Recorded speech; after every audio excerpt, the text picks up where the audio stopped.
നമസ്തേ. പുത്തൻ പുലരിയിലേക്ക് എല്ലാ പ്രേക്ഷകർക്കും സ്വാഗതം. നല്ലൊരു ദിനം ആശംസിക്കുന്നു. എല്ലാവർക്കും ഒരു ശുഭദിനം ഉണ്ടാകട്ടെ എന്ന് ആത്മാർത്ഥമായി പ്രാർത്ഥിക്കുന്നു. നമുക്ക് പ്രധാന വാർത്തകൾ നോക്കാം. വഖഫ് നിയമ ഭേദഗതി ബിൽ ഇന്ന് പാർലമെന്റിൽ 8 മണിക്കൂർ ചർച്ച. ലോക്സഭയിൽ പാസ്സാകാൻ 272 വോട്ടുകൾ മതി. പ്രതീക്ഷയോടെ മുനമ്പത്തുകാർ.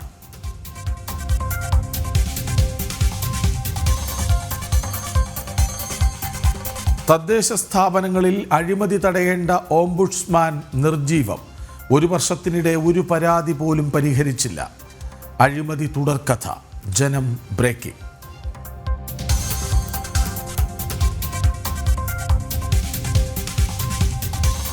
എഡിറ്റഡ് എമ്പുരാൻ തിയേറ്ററുകളിൽ രാവിലെ മുതൽ പ്രദർശനം.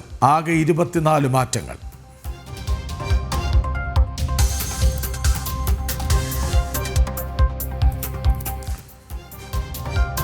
ശബരിമല പൈങ്കുനി ഉത്രമുത്സവത്തിന് കൊടിയേറും.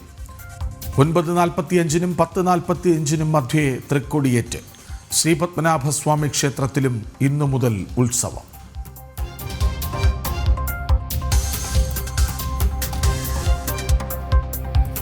വേനൽ മഴ വ്യാപകം. പാലക്കാട്ടും വയനാട്ടിലും എറണാകുളത്തും യെല്ലോ അലേർട്ട്. ഇടിമിന്നലിനും ശക്തമായ കാറ്റിനും സാധ്യത.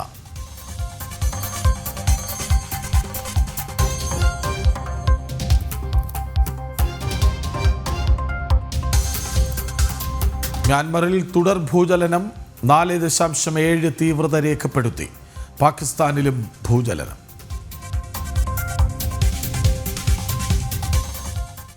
ഒരു നല്ലൊരു ദിവസമാണ്. അതുകൊണ്ട് തന്നെ നമ്മൾ ഇന്ന് ശബരിമലയിൽ നിന്ന് തുടങ്ങുന്നു. ശബരിമല പൈങ്കുനി ഉത്രം ഉത്സവത്തിന് ഇന്ന് കൊടിയേറും. രാവിലെ 9:45-നും 10:45-നും മധ്യേയാണ് തൃക്കൊടിയേറ്റ്. 10-ാം തീയതി പള്ളിവേട്ടയും 11-ാം തീയതി പമ്പയിൽ ആറാട്ടും നടക്കും. ഉത്സവം കഴിഞ്ഞ് വിഷു പൂജയും പൂർത്തിയാക്കി ഏപ്രിൽ 18-ന് നടയടയ്ക്കും. സന്നിധാനത്ത് നിന്ന് മിഥുൻ മുരളി ഒപ്പം ചേരുന്നു. മിഥുൻ, എത്രമാത്രം ഭക്തിസാന്ദ്രം സന്നിധാനം?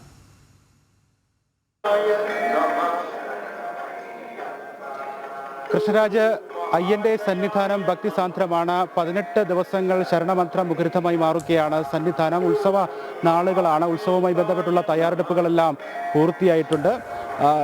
ഇന്ന് രാവിലെ 9:45-നും 10:45-നും മധ്യേ തന്ത്രി കണ്ഠര് രാജേര്, തന്ത്രി കണ്ഠര് ബ്രഹ്മദത്തൻ, മേൽശാന്തി എസ് അരുൺകുമാർ നമ്പൂതിരി എന്നിവർ ചേർന്ന് തൃക്കൊടിയേറ്റും.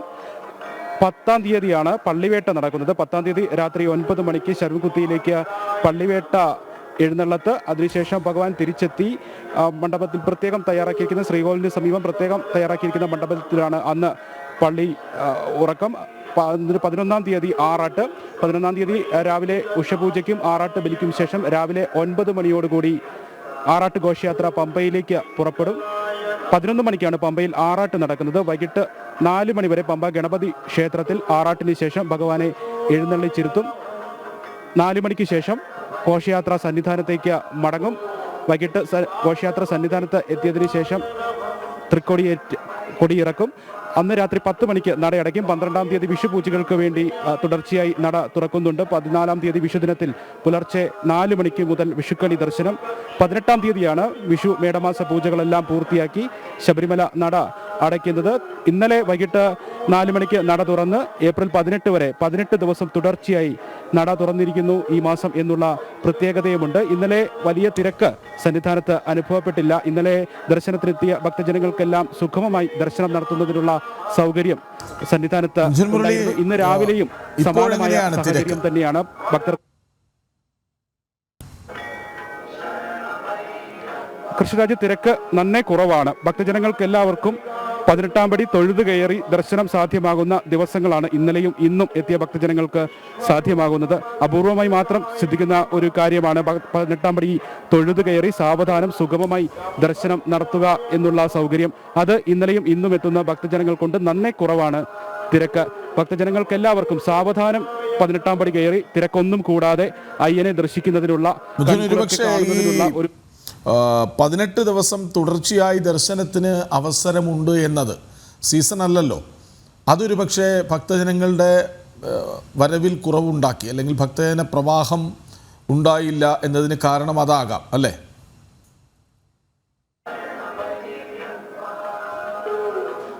കൃഷ്ണരാജ്, സാധാരണ മുൻ വർഷങ്ങളിലും ഉത്സവ സമയത്ത് നട തുറക്കുമ്പോൾ വലിയ തിരക്ക് അനുഭവപ്പെടാറില്ല. വിഷുവിനോട് അനുബന്ധിച്ച ദിവസങ്ങളിലാണ് തിരക്ക് കൂടുന്നത്. 10-ാം തീയതിക്ക് ശേഷം തിരക്ക് കൂടുന്നതിനുള്ള സാധ്യത ഉണ്ട് എന്നാണ് ദേവസ്വം ബോർഡും പ്രതീക്ഷിക്കുന്നത്. 10-ന് ശേഷം നടയടയ്ക്കുന്നത് വരെ 8 ദിവസം വലിയ തിരക്ക് അനുഭവപ്പെടാം. അതിന് മുൻപുള്ള ദിവസം ഉത്സവ നാളുകളിൽ സാധാരണഗതിയിൽ മുൻ വർഷങ്ങളിലും അങ്ങനെ വലിയ തിരക്ക് അനുഭവപ്പെടാറില്ല. ആ സാഹചര്യം തന്നെയാണ് ഈ വർഷവും ഉള്ളത്. ഉത്സവത്തോടനുബന്ധിച്ചുള്ള ദിവസങ്ങളിൽ തിരക്ക് അനുഭവപ്പെടുന്നില്ല എന്നുള്ള സൂചന ഇന്നലെ നട തുറന്നപ്പോഴും ഇന്ന് രാവിലെയും സന്നിധാനത്ത് നിന്നും കാണാനുണ്ട്. 10-ാം തീയതിക്ക് ശേഷം വലിയ തിരക്ക് ഉണ്ടാകും. വിഷുക്കണി ദർശനവുമൊക്കെ തൊഴുന്നതിന് വേണ്ടിയും അവധി സമയവുമൊക്കെ ആയതുകൊണ്ടും കുട്ടികളെയും ഒക്കെ ആയിട്ട് ധാരാളം ഭക്തജനങ്ങൾ വിഷുവിനോടനുബന്ധിച്ച ദിവസങ്ങളിൽ സന്നിധാനത്തേക്ക് എത്താനുള്ള സാധ്യത ഉണ്ട് എന്ന് തന്നെയാണ് ദേവസ്വം ബോർഡും കണക്കിലാക്കുന്നത്. 3997 ഭക്തജനങ്ങൾ മാത്രമാണ് ഇന്നലെ നട തുറന്ന ദിവസം വൈകിട്ട് 4 മണിക്ക് ശേഷം ഭക്തജനങ്ങൾക്ക് 18-ാം പടി കയറുന്നതിനുള്ള അവസരം നൽകിയപ്പോൾ രാത്രി 10 മണി വരെ ഹരിവരാസനം പാടി നടയടക്കുന്ന സമയം വരെ ദർശനം നടത്തിയത് 3997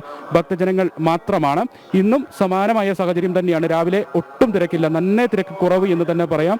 ഫ്ലൈ ഓവർ ഒഴിവാക്കിക്കൊണ്ട് നേരിട്ട് ദർശനം നടത്തുന്ന രീതിക്ക് കഴിഞ്ഞ മീനമാസ പൂജയ്ക്ക് നട തുറന്നപ്പോൾ പരീക്ഷണാടിസ്ഥാനത്തിൽ തുടക്കം കുറിച്ചിരുന്നു. ആ രീതി തന്നെയാണ് ഇന്നും തുടർന്നു പോകുന്നത്. കാരണം തിരക്ക് കുറവാണ്, ഫ്ലൈ ഓവറിന്റെ ആവശ്യമില്ല. നേരെ ഭക്തജനങ്ങൾക്ക് സന്നിധാനത്തേക്ക് എത്തുന്നതിനും അയ്യനെ കാണുന്നതിനും 18-ാം പടി കയറി കൊടിമര ചുവട്ടിൽ നിന്നും നേരെ 2 വരിയായി ദർശനം നടത്തുന്നതിനുമൊക്കെയുള്ള സാഹചര്യമുണ്ട്. ആ കാഴ്ചയാണ് നമ്മൾ കാണുന്നത്. 18-ാം പടിക്ക് മുകളിൽ കൊടിമര ചുവട്ടിൽ അങ്ങനെ ഭക്തജനങ്ങളുടെ വലിയ തിരക്കോ അങ്ങനെ കാത്തു നിൽക്കുന്ന ഭക്തജനങ്ങളോ ഒന്നുമില്ല, ഒഴിഞ്ഞു കിടക്കുകയാണ്. നേരെ ഭക്തജനങ്ങൾക്ക് ശ്രീകോവിലിന്റെ മുന്നിലേക്ക് വരാം, അയ്യപ്പസ്വാമിയെ കൺകുളിർക്കെ കാണാം, സാവധാനം ദർശനം പൂർത്തിയാക്കി തിരികെ മടങ്ങാം. അതിനുള്ള ഒരു സൗകര്യം ഇന്ന് ഉണ്ട്. ശ്രീകോവിലിന് തൊട്ട് മുൻപിൽ 18-ാം പടിക്ക് കഴിഞ്ഞ് കൊടിമര ചുവട്ടിൽ നിന്നും ശ്രീകോവിലേക്ക് കടക്കുന്ന ഭാഗത്തേക്കുള്ള കാഴ്ചയാണ്, ദൃശ്യങ്ങളാണ് കാണുന്നത്. അങ്ങനെ വലിയ തിരക്കൊന്നുമില്ലാതെ സാവധാനം ഭക്തജനങ്ങൾ അയ്യനെ കൺകുളിർക്കെ കാണുകയാണ് ഇന്ന് പുലർച്ചെയും. അടുത്ത ദിവസങ്ങളിലും സമാനമായ രീതി തന്നെയാണ് പ്രതീക്ഷിക്കുന്നത്. ഇപ്പോൾ അയ്യപ്പസ്വാമിയുടെ സവിധം മുഴുവൻ, ഈ സന്നിധാനം മുഴുവൻ പുഷ്പാലങ്കാര വൃത്തമായിട്ട് അയ്യപ്പസ്വാമിയുടെ തിരുവുത്സവത്തെ വരവേൽക്കുന്നതിന് വേണ്ടിയുള്ള ഒരുക്കങ്ങളാണ് ദൃശ്യങ്ങളിൽ കാണുന്നത്. നല്ല അതിമനോഹരമായിട്ട് പുഷ്പവൃഷ്ടിയാൽ, പുഷ്പങ്ങളാൽ അലങ്കൃതിച്ചിരിക്കുകയാണ് അയ്യന്റെ സന്നിധാനം. ശ്രീകോവിലിന്റെ മുന്നിലും സോപാനവും കൊടിമരച്ചുവട്ടിലും ഫ്ലൈ ഓവറിന്റെ സമീപ ഭാഗങ്ങളിലുമെല്ലാം മനോഹരമായ പുഷ്പങ്ങളാൽ അതിമനോഹരമായി ഉത്സവത്തിന് വേണ്ടി ഒരുക്കിയിരിക്കുകയാണ് ഈ ഭാഗങ്ങളെല്ലാം തന്നെ. ഇനിയുള്ള ദിവസങ്ങളിൽ എല്ലാ ദിവസവും നാളെ മുതൽ ഉത്സവബലി തുടങ്ങും. 6-ാം തീയതിക്ക് ശേഷമാണ് വിളക്കെഴുന്നള്ളിപ്പ്. 6-ാം തീയതി മുതലാണ് വിളക്കെഴുന്നള്ളിപ്പ് തുടങ്ങുന്നത്. ശ്രീഭൂതബലിക്ക് ശേഷം രാത്രിയാണ് വിളക്കിന് എഴുന്നള്ളത്ത്. 10-ാം തീയതി രാത്രി 9 മണിക്ക് ശേഷം പള്ളിവേട്ടയ്ക്ക് വേണ്ടി ശരംകുത്തിയിലേക്ക് എഴുന്നള്ളത്ത്. 11-ാം തീയതി പമ്പയിൽ ആറാട്ട്. പമ്പയിൽ ആറാട്ടുമായി ബന്ധപ്പെട്ടുള്ള ക്രമീകരണങ്ങളെല്ലാം പൂർത്തിയായിട്ടുണ്ടെന്നാണ് ദേവസ്വം ബോർഡ് അറിയിക്കുന്നത്.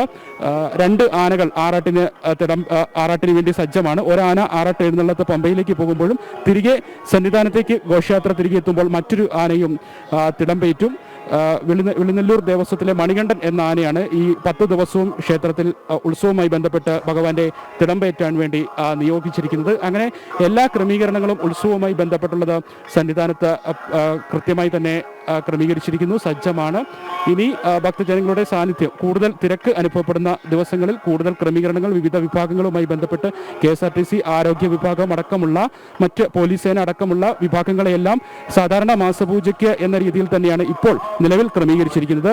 കൂടുതൽ തിരക്ക് അനുഭവപ്പെടുന്ന സാഹചര്യം 10-ാം തീയതിക്ക് ശേഷം ഉണ്ടാവുകയാണെങ്കിൽ കൂടുതൽ ക്രമീകരണങ്ങൾ എല്ലാ വിഭാഗങ്ങളോടും ആവശ്യപ്പെടും എന്ന് തന്നെയാണ് ദേവസ്വം ബോർഡ് അറിയിക്കുകയും ചെയ്തിരിക്കുന്നത്. എന്തായാലും ഇനിയുള്ള 1 മണിക്കൂർ 9:45-നാണ് അയ്യന്റെ തൃക്കൊടിയേറ്റ് നടക്കുന്നത്. 9:45-നും 10:45-നും മധ്യയുള്ള സമയത്ത് ആ ഒരു ശുഭമുഹൂർത്തത്തിന് വേണ്ടി ഇവിടെ ഉള്ള ഭക്തജനങ്ങളെല്ലാം, ഇപ്പോൾ രാവിലെ എത്തുന്ന ഭക്തജനങ്ങളെല്ലാം തൃക്കൊടിയേറ്റ് കാണുക എന്നുള്ള, അയ്യന്റെ ആ ഉത്സവത്തിൽ പങ്കെടുക്കുക എന്നുള്ള ഒരു ആഗ്രഹത്തോടു കൂടിയാണ്, ആഗ്രഹ പൂർത്തീകരണത്തിന് വേണ്ടിയാണ് ഈ മണിക്കൂറുകളിൽ കാത്തു നിൽക്കുന്നത്. അങ്ങനെയുള്ള ഭക്തജനങ്ങളാണ് സന്നിധാനത്ത് ഉള്ളത്. അവരെല്ലാം കാത്തിരിക്കുന്നത് ആ ഒരു മുഹൂർത്തത്തിന് വേണ്ടിയാണ്. 9:45-നും 10:45-നും മധ്യയുള്ള ആ മുഹൂർത്തത്തിന് വേണ്ടിയുള്ള കാത്തിരിപ്പ്. ഒപ്പം തന്നെ ഇനിയുള്ള ദിവസങ്ങൾ അയ്യന്റെ തിരുവുത്സവവും വിഷുവും മേടമാസ പൂജയും എല്ലാം പൂർത്തിയാക്കി 18 ദിവസം തുടർച്ചയായി ശബരിമല നട തുറന്നിരിക്കുമ്പോൾ അത് മണ്ഡല മകരവിളക്ക് കാലത്തിന് സമാനമായി ഇത്രയും ദിവസം ഒരു തുടർച്ചയായി ശബരിമല നട തുറന്നിരിക്കുന്നു എന്നുള്ള പ്രത്യേകതയും കൂടെ ഉള്ള ഒരു മാസമായിട്ട്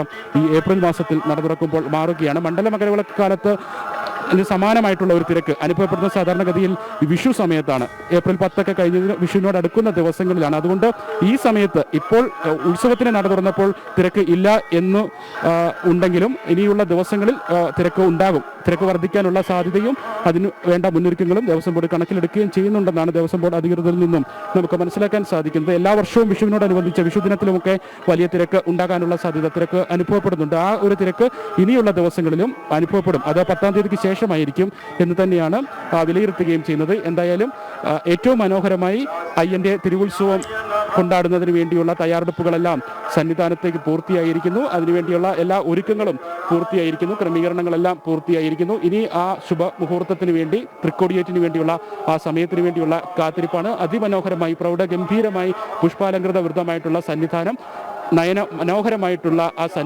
സന്നിധാനത്ത് ഇനി ഉത്സവ നാളുകൾ, അയ്യൻ്റെ ഉത്സവ നാളുകൾക്ക് അല്പ മണിക്കൂറിന് ശേഷം 9:45 കൊടിയേറുന്നതോടുകൂടി തുടക്കമാകും.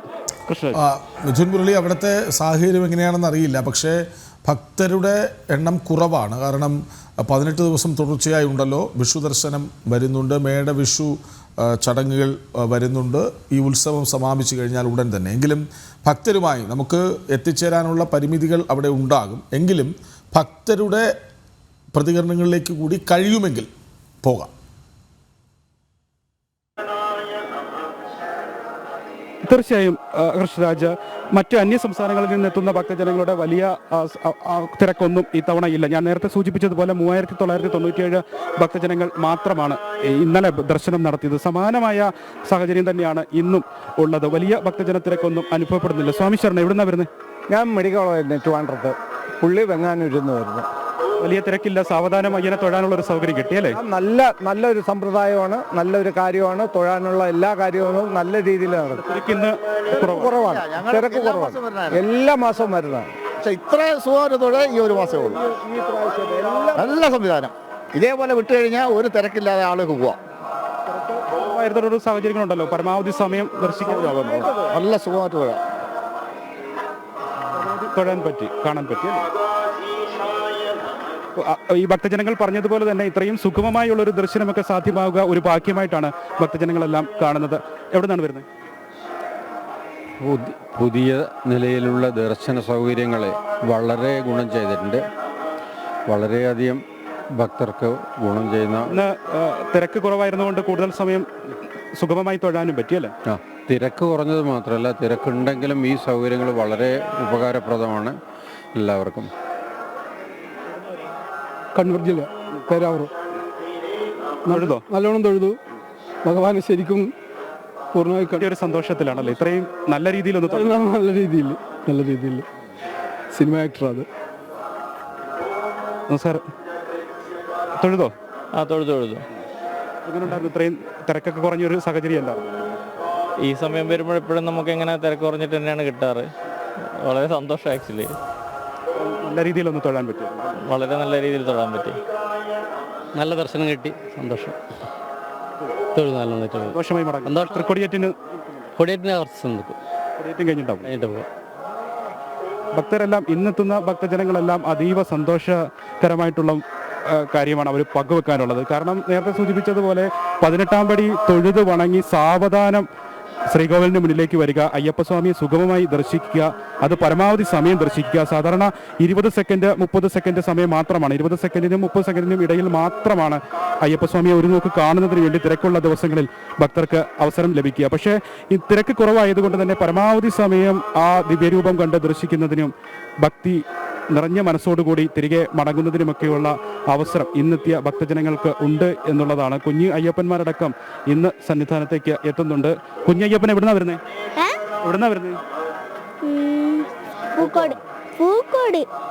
തൊഴുതോ? അയ്യപ്പസ്വാമി തൊഴുതോ? സന്തോഷായോ? തിരക്കൊക്കെ കുറവല്ലായിരുന്നോ? അവധിയൊക്കെ ആയോ? സ്കൂളൊക്കെ അടച്ചോ?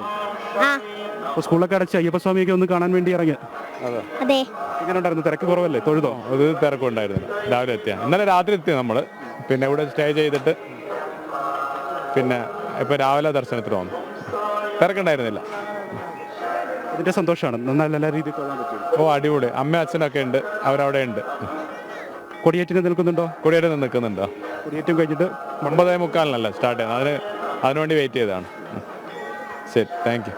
എല്ലാവർക്കും അത് തന്നെയാണ് ഷാജു പങ്കുവെക്കാനുള്ളത്. ആ സന്തോഷം, അയ്യപ്പസ്വാമിയെ കൺകുളിർക്കെ കാണുക, പരമാവധി സമയം കാണുക, പരമാവധി സമയം തൊഴുത് അനുഗ്രഹം നേടുക, അതൊക്കെ ഭക്തജനങ്ങളെ സംബന്ധിച്ചിടത്തോളം, അയ്യപ്പസ്വാമിയുടെ ഭക്തരെ സംബന്ധിച്ചിടത്തോളം ഒരു വലിയ ഭാഗ്യമാണ്. അതിനുള്ള ഒരു അവസരമാണ് ഇന്നെത്തിയ ഭക്തജനങ്ങൾക്കെല്ലാം സന്നിധാനത്ത് നിന്ന് ലഭിച്ചത്. ഇന്നലെയും ഇന്നും എത്തിയ ഭക്തജനങ്ങൾക്കെല്ലാം കൺകുളിർക്കെ പരമാവധി, അതായത് ഇങ്ങനെ ഒരുപക്ഷെ അധികം ആരും കണ്ടിട്ടുണ്ടാകില്ല ഇത്ര തിരക്ക് കുറഞ്ഞ സന്നിധാനം. അവിടെ നിന്ന് ഏതെങ്കിലും ഒരു മാധ്യമപ്രവർത്തകന് ഇത്ര സുഗമമായി ചോദ്യങ്ങൾ ചോദിക്കാനും മറുപടി പറയാനും ഒക്കെയുള്ള ഭാഗ്യം കിട്ടുക എന്ന് പറയുന്നത് അസുലഭമാണ്. കാരണം എപ്പോഴും സന്നിധാനം ഭക്തജനങ്ങളുടെ പ്രവാഹമാണ് അവിടെ ഉണ്ടാവുക. ഏതായാലും 18 ദിവസം തുടർച്ചയായി അയ്യനെ കണ്ട് തൊഴാം എന്നിരിക്കെ ഭക്തർ ഒരു പക്ഷേ ഉത്സവത്തിൻ്റെ അവസാന നാളുകളിൽ വരാമെന്ന് തീരുമാനിച്ചതും വിഷുവിന് അധികമായി ഭക്തർ എത്തും എന്നുള്ളതുമാകാം ഈ ആദ്യ ദിവസം തിരക്ക് കുറയാൻ കാരണം എന്ന് വേണം കരുതാൻ. വിവരങ്ങൾ നൽകുകയായിരുന്നു സന്നിധാനത്ത് നിന്ന് മിഥുൻ മുരളി. ഇനി നമുക്ക് തിരുവനന്തപുരം ശ്രീപത്മനാഭസ്വാമി ക്ഷേത്രത്തിലേക്ക് പോകാം. അവിടെയും പൈങ്കുനി ഉത്ര മഹോത്സവത്തിന് ഇന്ന് തുടക്കമാകും. പത്മനാഭ ക്ഷേത്രത്തിലെ വാർഷിക ഉത്സവങ്ങളിൽ ആദ്യത്തേതാണ് പൈങ്കുനി ഉത്സവം. ഉത്സവം 10 നാൾ നീണ്ടു നിൽക്കും. വിവരങ്ങളുമായി പ്രശാന്ത് ശങ്കരമംഗലത്തൊപ്പം ചേരുന്നു. പ്രശാന്ത്, എന്താണ് ശ്രീപത്മനാഭസ്വാമി ക്ഷേത്ര പരിസരത്തെ കാഴ്ചകൾ?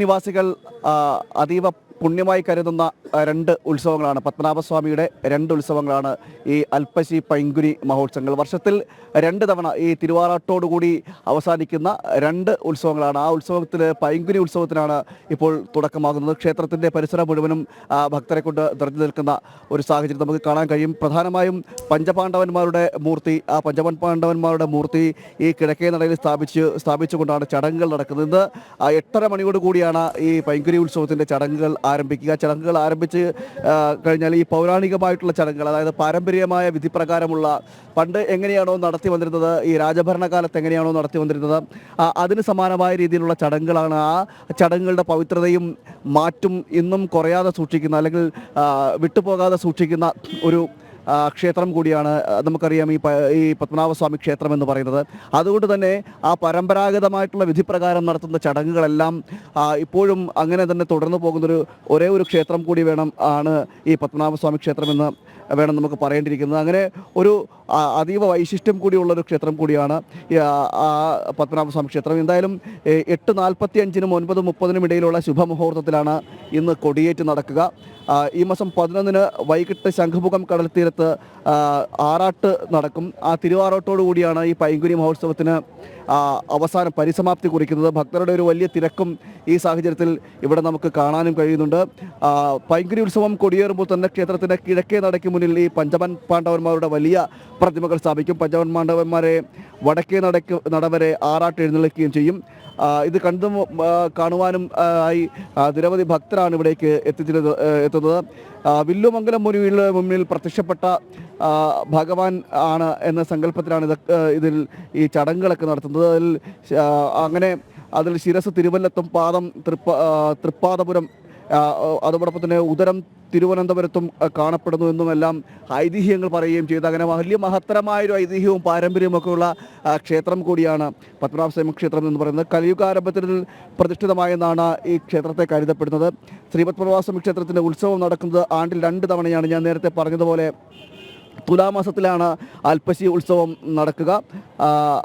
തുലാമാസത്തിലെ അൽപ്പശി ഉത്സവവും മീനമാസത്തിലെ പൈങ്കുനി ഉത്സവവും, ഇതാണ് ഈ 2 ഉത്സവങ്ങൾ എന്ന് പറയുന്നത്. തിരുവിതാംകൂർ രാജപ്രതിനിധി ഉടവാളേന്തി അകമ്പടി സേവിക്കുന്ന 2 ഉത്സവങ്ങളും അനന്തപുരിയുടെ നിവാസികൾക്കും അനന്തപുരിക്കും വലിയ പ്രാധാന്യത്തോടെയാണ് കാണുന്നത്. അനന്തപുരിയുടെ പ്രധാന ഘോഷയാത്രകളും ഇതാണ്. 10 ദിവസം നീണ്ടു നിൽക്കുന്ന അൽപ്പശി പൈങ്കുനി ആഘോഷങ്ങൾ ശംഖുമുഖത്താണ് സമാപിക്കുകയും ചെയ്തത്. അങ്ങനെ വളരെ ഐതിഹ്യവും പാരമ്പര്യവും ഒക്കെ ഒത്തിണങ്ങിയ ഒരു ഉത്സവം കൂടിയാണ്. പൈങ്കുനി ഉത്സവം കൊടിയേറുമ്പോൾ ക്ഷേത്രത്തിൻ്റെ കിഴക്കേ നടയ്ക്ക് മുന്നിലായി ആയിട്ടാണ് ഈ പഞ്ചപാണ്ഡവന്മാരുടെ നമ്മളിപ്പോൾ ദൃശ്യങ്ങളിൽ കാണാൻ കഴിയുന്നുണ്ട്. അതിൻ്റെ ഒരു ഈ പഞ്ചപാണ്ഡവന്മാരുടെ പ്രതിമകൾ ഈ കിഴക്കേ നടയ്ക്ക് മുന്നിൽ ക്ഷേത്രത്തിന് അഭിമുഖമായിട്ടാണ് സ്ഥാപിച്ചിരിക്കുന്നത്. അതിൻ്റെ പിൻഭാഗത്തു നിന്നുള്ള, അതായത് ക്ഷേത്രത്തിന് പുറത്തു നിന്നുള്ള ദൃശ്യങ്ങളാണ് ഇപ്പോൾ നമ്മൾ കാണുന്നത്. അതിൻ്റെ ഉള്ളിലേക്ക് പ്രവേശിക്കുന്നത്, അത് ക്ഷേത്രത്തിൻ്റെ മുന്നിലേക്ക് പ്രവേശിച്ചുകൊണ്ട് റിപ്പോർട്ട് ചെയ്യുന്നതിന് ചില പരിമിതികളുണ്ട്. അതിന് ഇവിടുത്തെ പോലീസിൻ്റെ അടക്കമുള്ള പെർമിഷനുകളും മറ്റ് എടുത്തുകൊണ്ട് വേണം അതിൻ്റെ ഉള്ളിലേക്ക് കയറാൻ. ചെറിയ നിയമപ്രശ്നങ്ങളും സാങ്കേതികമായിട്ട് ചില പ്രശ്നങ്ങളും നിലനിൽക്കുന്നുണ്ട്. അതുകൊണ്ട് തന്നെ നമുക്ക് പുറത്തുനിന്ന് മാത്രമാണ് ഇതിപ്പോൾ റിപ്പോർട്ട് ചെയ്യാൻ സാധിക്കുക. അതുകൊണ്ടാണ് ഇങ്ങനെ അതിൻ്റെ ഈ പഞ്ചപാണ്ഡവന്മാരുടെ ഈ ക്ഷേത്രത്തിലേക്ക് അഭിമുഖമായി നിൽക്കുന്ന ആ ദൃശ്യങ്ങൾ പ്രേക്ഷകരെ നമ്മൾ കാണിക്കുന്നത്. പൈങ്കുനി ഉത്സവം, ആ ഉത്സവത്തിൻ്റെ ഒരു തുടക്കം കൂടിയാണ് ഇപ്പോൾ ഇതിൽ നടന്നുകൊണ്ടിരിക്കുന്നത്. അതിനിപ്പോൾ 8:45 കൂടി ഉത്സവത്തിന് തുടക്കവും കുറിക്കും. അതിനുശേഷം ആണ് ചടങ്ങുകൾ നടക്കുന്നത്. പിന്നീട് 10 ദിവസം നീണ്ടു നിൽക്കുന്ന ചടങ്ങുകളാണ്. അതും വലിയ പ്രാധാന്യമുള്ള ചടങ്ങുകളാണ്. ആചാരപരമായിട്ടായാലും ശരി, അനുഷ്ഠാനപരമായിട്ടായാലും ശരി, ഒട്ടേറെ പ്രാധാന്യമുള്ള ഒരു ആചാര കൂടിയാണ് ഈ പൈങ്കുനി 2 ഉത്സവങ്ങൾക്ക്, അതായത് പൈങ്കുനി അൽപ്പശി മഹോത്സവങ്ങൾക്ക് നടക്കുന്നത്. നമുക്ക് നിയന്ത്രണങ്ങളുണ്ട്, അവിടെ സുരക്ഷാ സംവിധാനങ്ങൾ ശക്തവുമാണ്. അതുകൊണ്ട് അകത്ത് പോയി വരുന്നവരോട് ചോദിക്കൂ.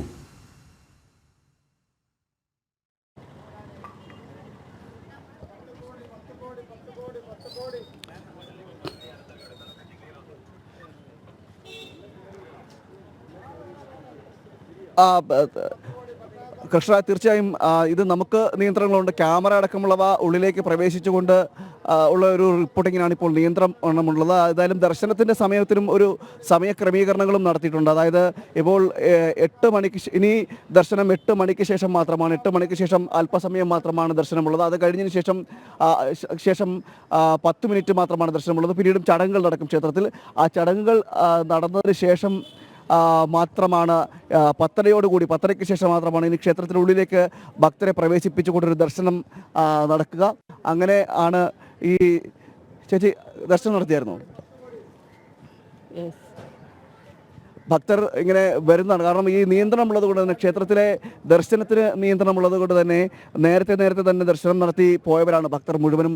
ബാക്കിയുള്ളവരെല്ലാം ആ ക്ഷേത്രത്തിൻ്റെ ഏറ്റവും ഫ്രണ്ടിൽ, അതായത് ഈ കിഴക്കേ നട ഗോപുരത്തിൻ്റെ ഏറ്റവും ഫ്രണ്ടിൽ മാത്രമായി നിൽക്കുകയാണ്.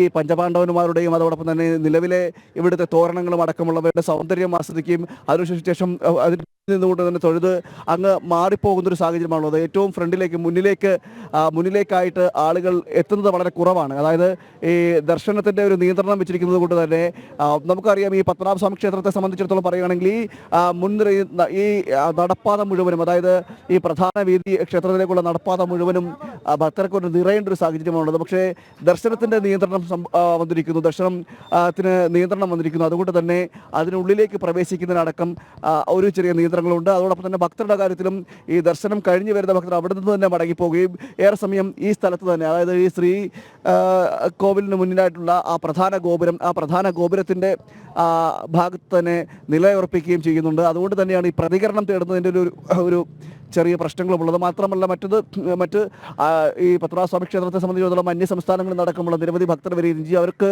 ഇതെല്ലാം കണ്ട് എവിടേക്ക് നിൽക്കുന്ന ഒരു സാഹചര്യം കൊണ്ട് നമുക്കിപ്പോൾ ഈ അങ്ങനൊരു സാഹചര്യം കൂടിയാണുള്ളത്. എന്തായാലും ഇപ്പോഴും ഇതിൽ ഈ പോലീസ് അധികാരികൾ പോലും പറയുന്നത് ഇതിൻ്റെ ഫ്രണ്ടിൽ പോലും നിന്ന് റിപ്പോർട്ട് ചെയ്യാൻ കഴിയില്ല എന്നാണ് ഇപ്പോൾ നമ്മളോട് തന്നെ പറയുന്നത്. കാരണം അതിൻ്റെ പെർമിഷൻ ആവശ്യമാണെന്നാണ് അവരും പറയുന്നത്. അതിൻ്റെ ഒരു പരിമിതികൾ നമുക്കുള്ളിലുണ്ട്. എന്തായാലും ഉത്സവത്തിന് കൊടിയേറുകയാണ്.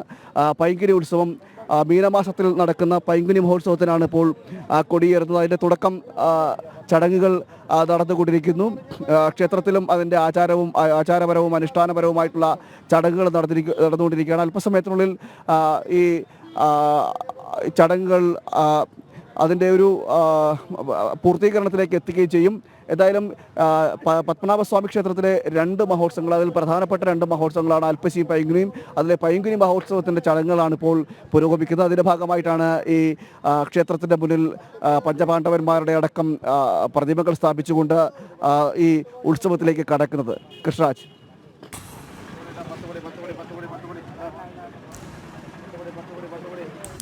പ്രശാന്ത്, പൈങ്കുനി ഉത്ര മഹോത്സവം സന്നിധാനത്തും ഇന്ന് കൊടിയേറുകയാണ്.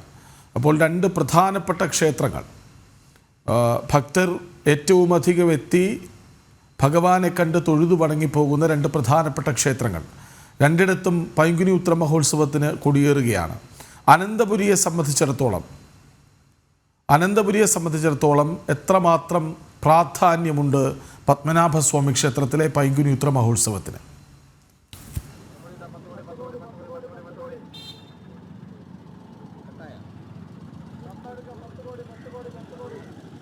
കൃഷ്ണരാജ്, വലിയ പ്രാധാന്യത്തോടു കൂടി തന്നെയാണ് ഈ പൈങ്കുനി ഉത്സവത്തെ അനന്തപുരി വരവേൽക്കുന്നത്, പത്മനാഭസ്വാമി ക്ഷേത്രവും വരവേൽക്കുന്നത്. നമുക്കറിയാം, ഞാൻ നേരത്തെ പറഞ്ഞതുപോലെ തന്നെ പത്മനാഭസ്വാമി ക്ഷേത്രത്തെ സംബന്ധിച്ചിടത്തോളം ഏറ്റവും വലിയ 2 ഉത്സവങ്ങളാണ്, അതും 6 മാസത്തിലൊരിക്കൽ നടക്കുന്ന ഉത്സവങ്ങൾ. അതാണ് തുലാമാസത്തിലെ അൽപ്പശിയും അതോടൊപ്പം തന്നെ മീനമാസത്തിലെ പൈങ്കുനിയും. ഇങ്ങനെ 6 മാസത്തിൽ ഇടവിട്ടാണ് 2 ഉത്സവങ്ങളും നടക്കുന്നത്. അതിൽ ഏറ്റവും ശ്രേഷ്ഠമായ 2 ഉത്സവങ്ങളുമാണ് ഈ അൽപ്പശി പൈങ്കുനി ഉത്സവങ്ങൾ. ആചാരപരമായിട്ടുള്ള ചടങ്ങുകളാണ് അവിടേക്ക് നടക്കുകയും ചെയ്യുക. നേരത്തെ ഞാൻ സൂചിപ്പിച്ചിരുന്നു, കാരണം ഇത് പണ്ട് കാലത്ത് എങ്ങനെയാണോ, ഈ രാജഭരണകാലത്ത് എങ്ങനെയാണോ ആചാരാനുഷ്ഠാനങ്ങൾ നിലനിന്നിരുന്നത്, അതിൻ്റെ മാറ്റം ഒട്ടും കുറയാതെ തന്നെയാണ് ഇപ്പോൾ നടക്കുന്നത്. അതിൻ്റെ ഭാഗമായിട്ടാണ് ഈ തിരുവാറാട്ട് സമയത്ത് പോലും ഈ നമ്മുടെ വിമാനത്താവളം അടക്കം അടച്ചിട്ടുകൊണ്ട് അതിനുള്ളിലൂടെ ഈ ആറാട്ട് പ്രവേശിപ്പിക്കാനുള്ള അനുമതി അടക്കമുള്ളത്. ഇതിൻ്റെ ഒരു പാരമ്പര്യവും പഴമയും അതോടൊപ്പം തന്നെ ഈ ആചാര പെരുമയും നഷ്ടപ്പെടാതിരിക്കുമെന്നതിൻ്റെ ഒരു ഭാഗം കൂടിയായിട്ടാണ് ഇത്തരം ആചാരങ്ങൾ കൂടി, അതായത് ഇത്തരം ആചാരങ്ങൾ കൂടി ഉള്ളത്. എന്തായാലും അതിൻ്റെ ഒരു പാരമ്പര്യം കൂടി കാത്തു സൂക്ഷിച്ചുകൊണ്ടാണ് ഈ ഉത്സവങ്ങളെല്ലാം അരങ്ങേറുന്നത്. അതും ഈ ആറാട്ട് സമയത്ത് പോലും 3 ദേവതകളെയാണ് പ്രധാനമായും എഴുന്നള്ളിക്കുന്നത്. ശ്രീപത്മനാഭസ്വാമി, ശ്രീകൃഷ്ണൻ, നരസിംഹസ്വാമി എന്നിവരുടെ വിഗ്രഹങ്ങളാണ് ആറാട്ടിനായിട്ട് എഴുന്നള്ളിക്കുന്നത്. പെരിയ നമ്പി, പഞ്ചഗവ്യത്ത് നമ്പി, തെക്കേമഠം നമ്പി, തിരുവമ്പാടി നമ്പി ഇവർ ഇവിടുത്തെ ഈ പത്മനാഭസ്വാമി ക്ഷേത്രത്തിലെ പ്രധാന അർച്ചകരാണ്. ഇവരാണ് ഈ ആറാട്ട് ഘോഷയാത്രയൊക്കെ അണിനിരക്കുന്നത്. അതോടൊപ്പം തന്നെ നമുക്കറിയാം, ആനയുണ്ടാകും, അശ്വാരൂഢ സേനയുണ്ടാകും, പോലീസിൻ്റെ വാദ്യമേളങ്ങളുണ്ടാകും, അതോടൊപ്പം തന്നെ മിലിറ്ററിയുടെ വാദ്യമേളങ്ങളുണ്ടാകും, സായുധ സേന ഉണ്ടാകും. അതിനോടൊപ്പം തന്നെ മറ്റ് വിവിധ കലാരൂപങ്ങളടക്കം ഈ യാത്രയെ അനുഗമിക്കുകയും ചെയ്യും. അങ്ങനെ വളരെ ഒരു വൈശിഷ്ട്യത്തോടു കൂടി നടത്തുന്ന ഒരു യാത്രയോട് കൂടിയാണ്, ഒരു ഘോഷയാത്രയോടുകൂടിയാണ് മഹോത്സവത്തിൻ്റെ പരിസമാപ്തി തന്നെ കുറിക്കുകയും ചെയ്തത്. അതുകൊണ്ട് തന്നെ ഞാൻ നേരത്തെ പറഞ്ഞതുപോലെ തന്നെയാണ് വലിയ വൈശിഷ്ട്യത്തോടെയും പ്രാധാന്യത്തോടെയും കൂടിയാണ് ശ്രീപത്മനാഭസ്വാമി ക്ഷേത്രത്തിലെ പൈങ്കുനി ഉത്ര മഹോത്സവത്തിന് തുടക്കമാകുമെന്ന് 8:45-ന് 9:45-ന് മധ്യേ കൊടിയേറും. 10 നാൾ ഇനി ഉത്സവമാണ് അനന്തപുരിയിൽ. വിവരങ്ങൾ നൽകുകയായിരുന്നു പ്രശാന്ത് ശങ്കരമംഗലം. തുല്യനീതി ഉറപ്പാക്കാൻ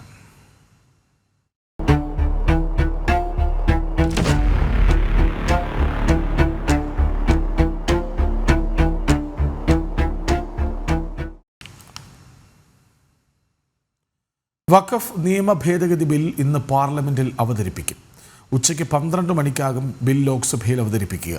ലോക്സഭയിൽ ബിൽ പാസ്സാകാൻ 272 വോട്ടുകൾ മതിയാകും. ബില്ലിൽ പ്രതീക്ഷയോടെ കാത്തിരിക്കുകയാണ് മുനമ്പത്തുകാർ. ബില്ലിനെ എതിർക്കുന്ന നിലപാടാണ് UDF LDF എംപിമാർക്ക്. കോൺഗ്രസ് എംപിമാർക്കെതിരെ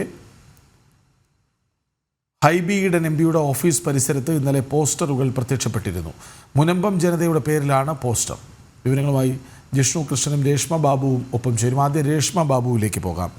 രേഷ്മ, ഈ കോൺഗ്രസ് എംപിമാരുടെ നിലപാട്, 19 എംപിമാരുടെ നിലപാട്, അതിൽ പ്രത്യേകിച്ച് കോൺഗ്രസ് എംപിമാരുടെ നിലപാട്, അത് വലിയ ചർച്ചയാവുകയാണ്. നിങ്ങളുടെ അഭിപ്രായം എന്താണ്?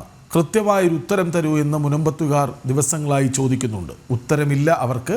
പാർലമെൻറ്റിൽ അവരത് എതിർക്കും എന്ന് തന്നെയാണ് നമ്മൾ പ്രതീക്ഷിക്കേണ്ടത്. എന്താണ് കോൺഗ്രസിനെ പ്രതിരോധത്തിലാക്കുന്നത്? ഈ വിഷയത്തിൽ നേരത്തെ തന്നെ മിണ്ടാട്ടം മുട്ടിയ അവസ്ഥയിലാണ്. ഇപ്പോൾ ഒരു MPയുടെ ഓഫീസ് പരിസരത്ത് നിങ്ങളുടെ നിലപാടെന്തെന്ന ചോദ്യം, MPക്കെതിരെയുള്ള പോസ്റ്ററുകളൊക്കെ പതിപ്പിച്ചിരിക്കുകയാണ്. എന്താണ് വിവരങ്ങൾ?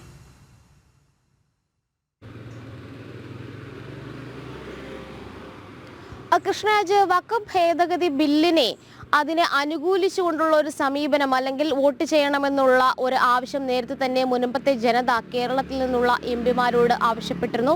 KCBC, അതായത് ക്രൈസ്തവ സംഘടനകളായിട്ടുള്ള KCBC, അതോടൊപ്പം തന്നെ CBCIയും ഇതേ ആവശ്യം തന്നെയാണ് കഴിഞ്ഞ തവണ അല്ലെങ്കിൽ കഴിഞ്ഞ ആഴ്ച ഉന്നയിച്ചിരുന്നത്. അതിനിടയിൽ തന്നെയാണ് കോൺഗ്രസ് എംപിമാരുടെ ശ്രദ്ധയ്ക്ക് എന്നുള്ള ഒരു തലക്കെട്ടിൽ മുനമ്പം ജനതയുടെ പേരിൽ ഹൈബി ഈഡൻ എംപിയുടെ ഓഫീസ് പരിസരത്ത് ചില പോസ്റ്ററുകൾ കഴിഞ്ഞ ദിവസം തന്നെ പ്രത്യക്ഷപ്പെട്ടത്.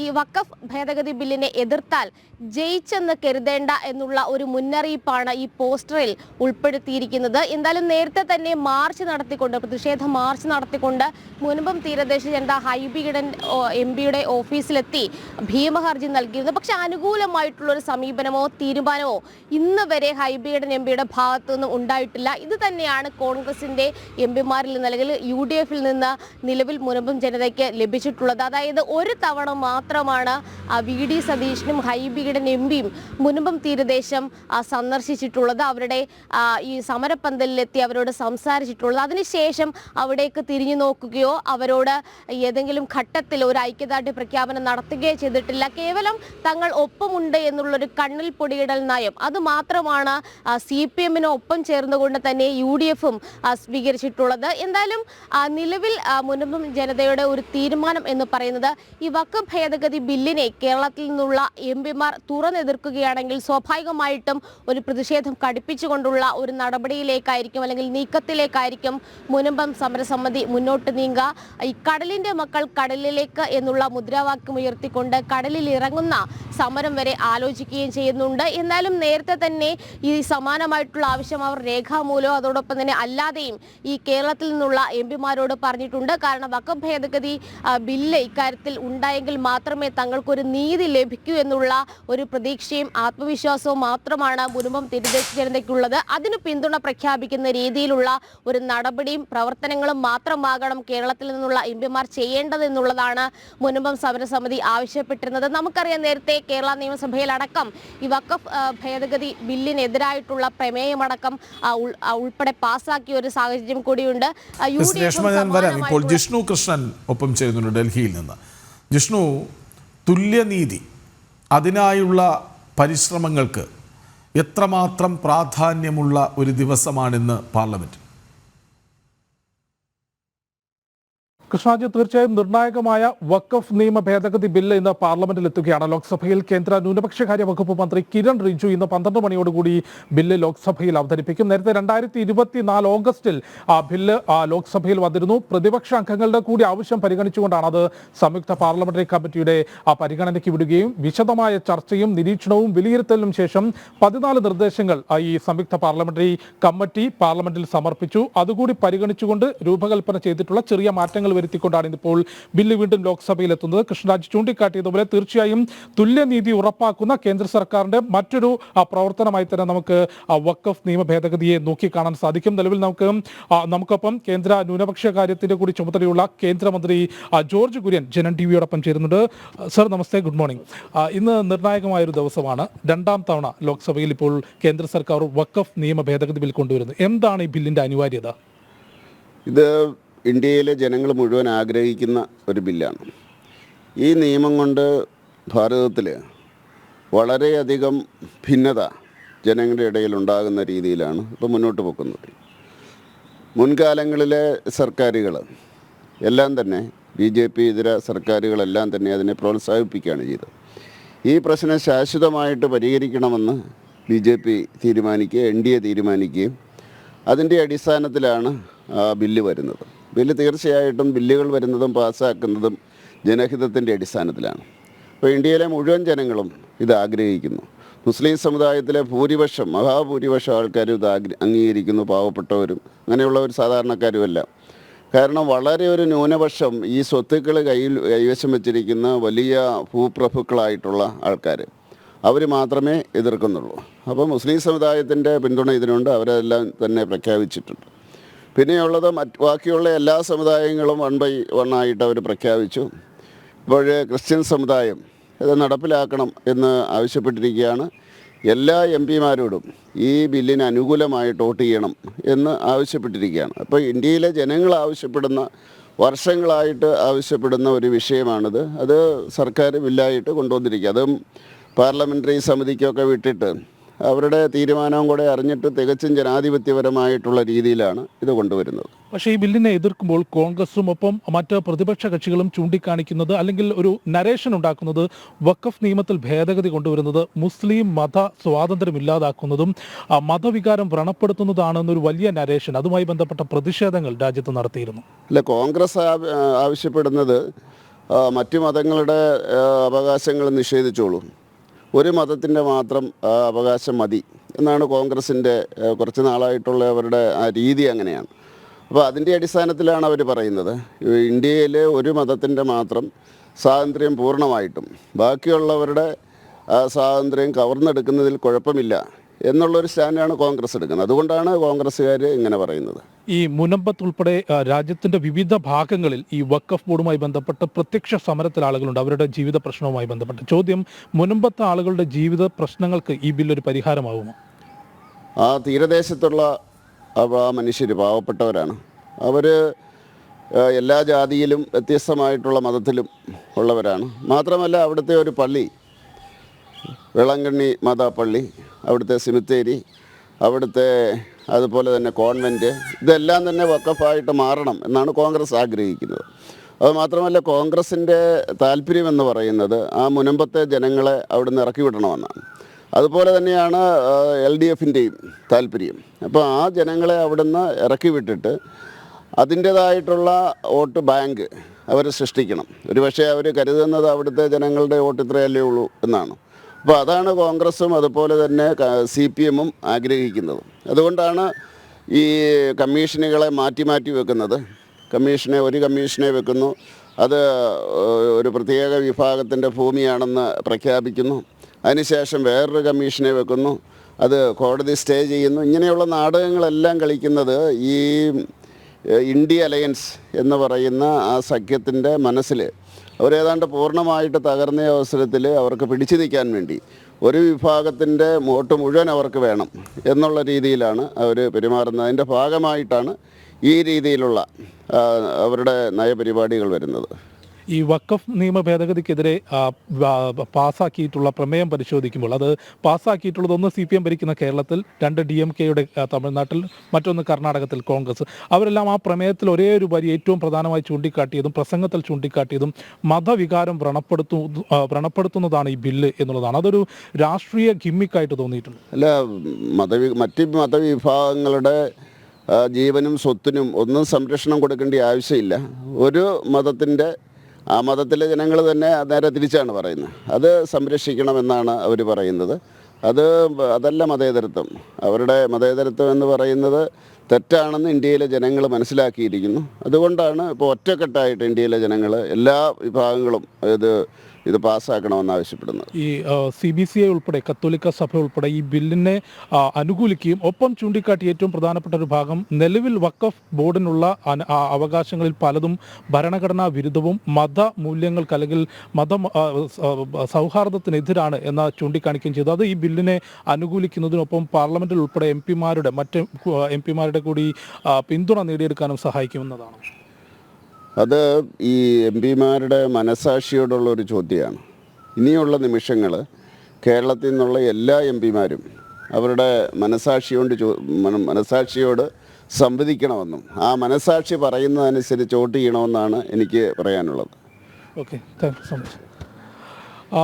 ബില്ല് പാർലമെന്റിൽ വരുമ്പോൾ അത് പാസ്സാക്കുന്നതിനുള്ള അംഗബലം നിലവിൽ NDA-ക്കും ഒപ്പം രാജ്യസഭയിലും ലോക്സഭയിലും NDA-ക്ക് ഉണ്ട്. അതുകൊണ്ട് തന്നെ നിലവിലിപ്പോൾ കേന്ദ്രമന്ത്രി ജോർജ് കുര്യൻ വ്യക്തമാക്കിയിട്ടുള്ളത്, ഒന്ന്, പ്രതിപക്ഷ MP-മാർ, കോൺഗ്രസ് ഉൾപ്പെടെ പ്രതിപക്ഷ MP-മാർ അവരുടെ മനസാക്ഷിയോടാണ് ചോദ്യം ഉന്നയിക്കേണ്ടത്. ഈ ബില്ലിനെതിരെ ശബ്ദമുയർത്തുമ്പോൾ, ബില്ലിനെ എതിർക്കുമ്പോൾ എന്ത് നിലപാട് സ്വീകരിക്കണം എന്നുള്ളത് ഈ MP-മാർ അവരുടെ മനസാക്ഷിയോട് ചോദിക്കണം എന്നുള്ളതാണ് ജോർജ് കുര്യൻ വ്യക്തമാക്കിയിട്ടുള്ളത്. ഒപ്പം ഈ ബില്ല് പരിശോധിക്കുമ്പോൾ വളരെ കൃത്യമായി 1954 ആദ്യമായി വഖഫ് ബോർഡുമായി ബന്ധപ്പെട്ട നിയമം കേന്ദ്ര സർക്കാർ കൊണ്ടുവരുന്നത്. പിന്നീട് 1995 ആ 54 നിയമം റദ്ദാക്കിക്കൊണ്ട് പുതിയ നിയമം കൊണ്ടുവരുന്നു. അതിൽ 2013 ഒരു ഭേദഗതിയും കൊണ്ടുവരുന്നു. 95 വഖഫ് ബോർഡിൻ്റെ നിയമവും 2013 ഭേദഗതിയും പരിശോധിക്കുമ്പോൾ 2013 ഭേദഗതിയോടുകൂടി അനിയന്ത്രിതമായിട്ടുള്ള അധികാരങ്ങളാണ് വഖഫ് ബോർഡിന് നൽകിയിട്ടുള്ളത്. വഖഫിന് പ്രത്യേക ട്രൈബ്യൂണൽ രൂപീകരിച്ചുകൊണ്ട് രാജ്യത്തെ നീതിന്യായ വ്യവസ്ഥകൾക്കപ്പുറത്തേക്ക് വഖഫ് ബോർഡുമായി ബന്ധപ്പെട്ട പ്രശ്നങ്ങൾ, കേസുകൾ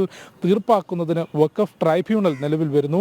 അത്തരം ട്രൈബ്യൂണൽ വന്നിട്ടുള്ള കേസുകൾ പരിശോധിക്കുമ്പോൾ ഒരു വഖഫ് ബോർഡ് ഒരു ഭൂമിക്ക് മേൽ അവകാശവാദം ഉന്നയിച്ചു കഴിഞ്ഞാൽ പിന്നീട് അത് വഖഫിൻ്റേതല്ല എന്ന് തെളിയിക്കേണ്ട ബാധ്യത നിലവിൽ ആ ഭൂമിയുടെ ഉടമസ്ഥാവകാശമുള്ള വ്യക്തിക്കാണ്. അതും തെളിയിക്കേണ്ടത് വഖഫ് ട്രൈബ്യൂണലിന് മുന്നിലാണ്. അത്തരത്തിൽ വന്നിട്ടുള്ള കേസുകളെല്ലാം പരിശോധിക്കുമ്പോൾ 95% കേസുകളും വഖഫ് ട്രൈബ്യൂണൽ വഖഫ് ബോർഡിന് അനുകൂലമായിട്ടാണ് ആയിട്ടാണ് നിലപാട് സ്വീകരിച്ചിട്ടുള്ളത്. അത്തരത്തിൽ അനിയന്ത്രിതമായി വഖഫ് ബോർഡിനുള്ള നിയമങ്ങൾ, അധികാരങ്ങൾ എടുത്തു കളയുന്നതാണ് ഇപ്പോൾ 2025 ഇന്ന് ഈ ഒരു സമയത്ത് ഇപ്പോൾ പാർലമെന്റിൽ കൊണ്ടുവരുന്ന വഖഫ് നിയമ ഭേദഗതി. അതിൽ ഏറ്റവും നിർണായകമായിക്കുക എന്നുള്ളത് ഒരു വഖഫിനൊരു ഭൂമിയിന്മേൽ അവകാശവാദം ഉന്നയിക്കുന്നത് അത് കൃത്യമായ രേഖകളുടെ അടിസ്ഥാനത്തിലായിരിക്കണം എന്നുള്ളതാണ് ആ ബില്ലിലെ ഏറ്റവും പ്രധാനപ്പെട്ട കാര്യം. നിലവിൽ വഖഫിനൊരു ഭൂമിക്ക് മേൽ അവകാശവാദം ഉന്നയിക്കണമെങ്കിൽ അതൊരു നോട്ടീസ് നൽകിയാൽ മതി. ഇത്രയും അധികം ഭൂമി വഖഫിൻ്റെതാണ് എന്ന നോട്ടീസ് നൽകിയാൽ മതി. പക്ഷേ ഇനി മുതൽ അത്തരത്തിൽ അവകാശവാദം ഉന്നയിക്കുമ്പോൾ വളരെ കൃത്യമായി ആ ഭൂമി വഖഫ് ചെയ്തതാണ് എന്നതിൻ്റെ രേഖയുടെ അടിസ്ഥാനത്തിൽ മാത്രമേ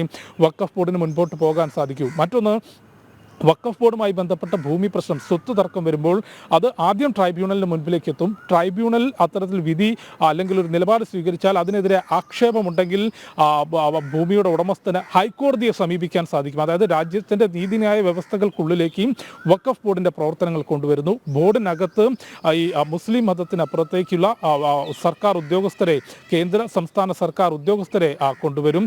അത്തരത്തിൽ വഖഫ് ബോർഡിൻ്റെ പ്രവർത്തനങ്ങൾ കൂടുതൽ സുതാര്യമാക്കുക, വഖഫ് ബോർഡിനെ തകർക്കുക എന്നതിന് ഒരു ലക്ഷ്യവുമില്ല ഈ ബില്ലിന് എന്നുള്ളത് കേന്ദ്ര ന്യൂനപക്ഷകാര്യ വകുപ്പ് മന്ത്രി കിരൺ റിജിജുവും ഇപ്പോൾ പ്രതികരിച്ചിട്ടുള്ള ജോർജ് കുര്യനും ഒപ്പം ഈ ബില്ല് വിശദമായി പരിശോധിച്ച സംയുക്ത പാർലമെന്ററി കമ്മിറ്റിയുടെ അധ്യക്ഷൻ ജഗദാംബിക പാലും ഉൾപ്പെടെയുള്ളവർ ചൂണ്ടിക്കാട്ടിയിരുന്നു. പകരം ബോർഡിന്റെ പ്രവർത്തനങ്ങൾ കൂടുതൽ സുതാര്യമാക്കുക, രാജ്യത്ത് നിലനിൽക്കുന്ന നീതിന്യായ വ്യവസ്ഥകൾക്കുള്ളിലേക്ക് ബോർഡിന്റെ പ്രവർത്തനങ്ങൾ കൊണ്ടുവരിക എന്നുള്ളതാണ് ഈ നിലവിൽ കൊണ്ടുവന്നിട്ടുള്ള വഖഫ് നിയമ ഭേദഗതി ബില്ലിലൂടെ കേന്ദ്ര സർക്കാർ ഉദ്ദേശിക്കുന്നത്. ഏതായാലും ഇന്ന് 12 മണിയോടുകൂടി കിരൺ റിജിജു ലോക്സഭയിൽ ബില്ല് അവതരിപ്പിക്കും. 8 മണിക്കൂറോളം നീണ്ടു നിൽക്കുന്ന ചർച്ച ലോക്സഭയിൽ ഉണ്ടാകും. അതിനുശേഷം ലോക്സഭയിൽ ബില്ല് പാസ്സാക്കും. രാജ്യസഭയിൽ നാളെ അവതരിപ്പിച്ച് പാസ്സാക്കുമെന്നാണ് അറിയാൻ സാധിക്കുന്നത്. നിലവിൽ അംഗസംഖ്യ പരിശോധിക്കുമ്പോൾ തീർച്ചയായും NDAക്ക് ബില്ല് പാസ്സാക്കിയെടുക്കുന്നതിനുള്ള അംഗബലം രേഷ്മയിലേക്കും വരാം.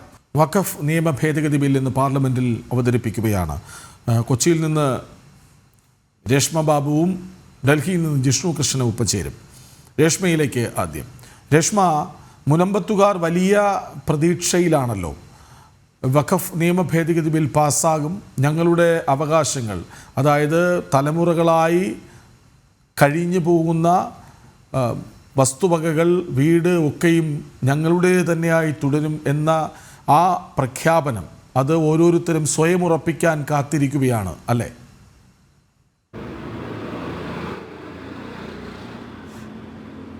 അതെ കൃഷ്ണരാജ്, നമ്മൾ പറഞ്ഞു നിർത്തിയത് നിയമസഭയിൽ ഈ വഖഫ് നിയമ ഭേദഗതി ബില്ലിനെതിരായിട്ടുള്ള പ്രമേയമടക്കം പാസാക്കിയ സാഹചര്യം. അന്ന് തന്നെ മുൻപം സമരസമിതി തങ്ങളുടെ നിലപാട് വ്യക്തമാക്കിയതാണ്. കേരളത്തിൽ നിന്നുള്ള MP-മാർ ഈ ബില്ലിനെ യാതൊരു കാരണവശാലും എതിർക്കരുത്, തങ്ങൾക്കിനി ആകെ പ്രതീക്ഷയുള്ളത് ഈ ബില്ലിന്മേലാണ് എന്നുള്ളതായിരുന്നു അവർ പറഞ്ഞിരുന്ന ഒരു നിലപാട്.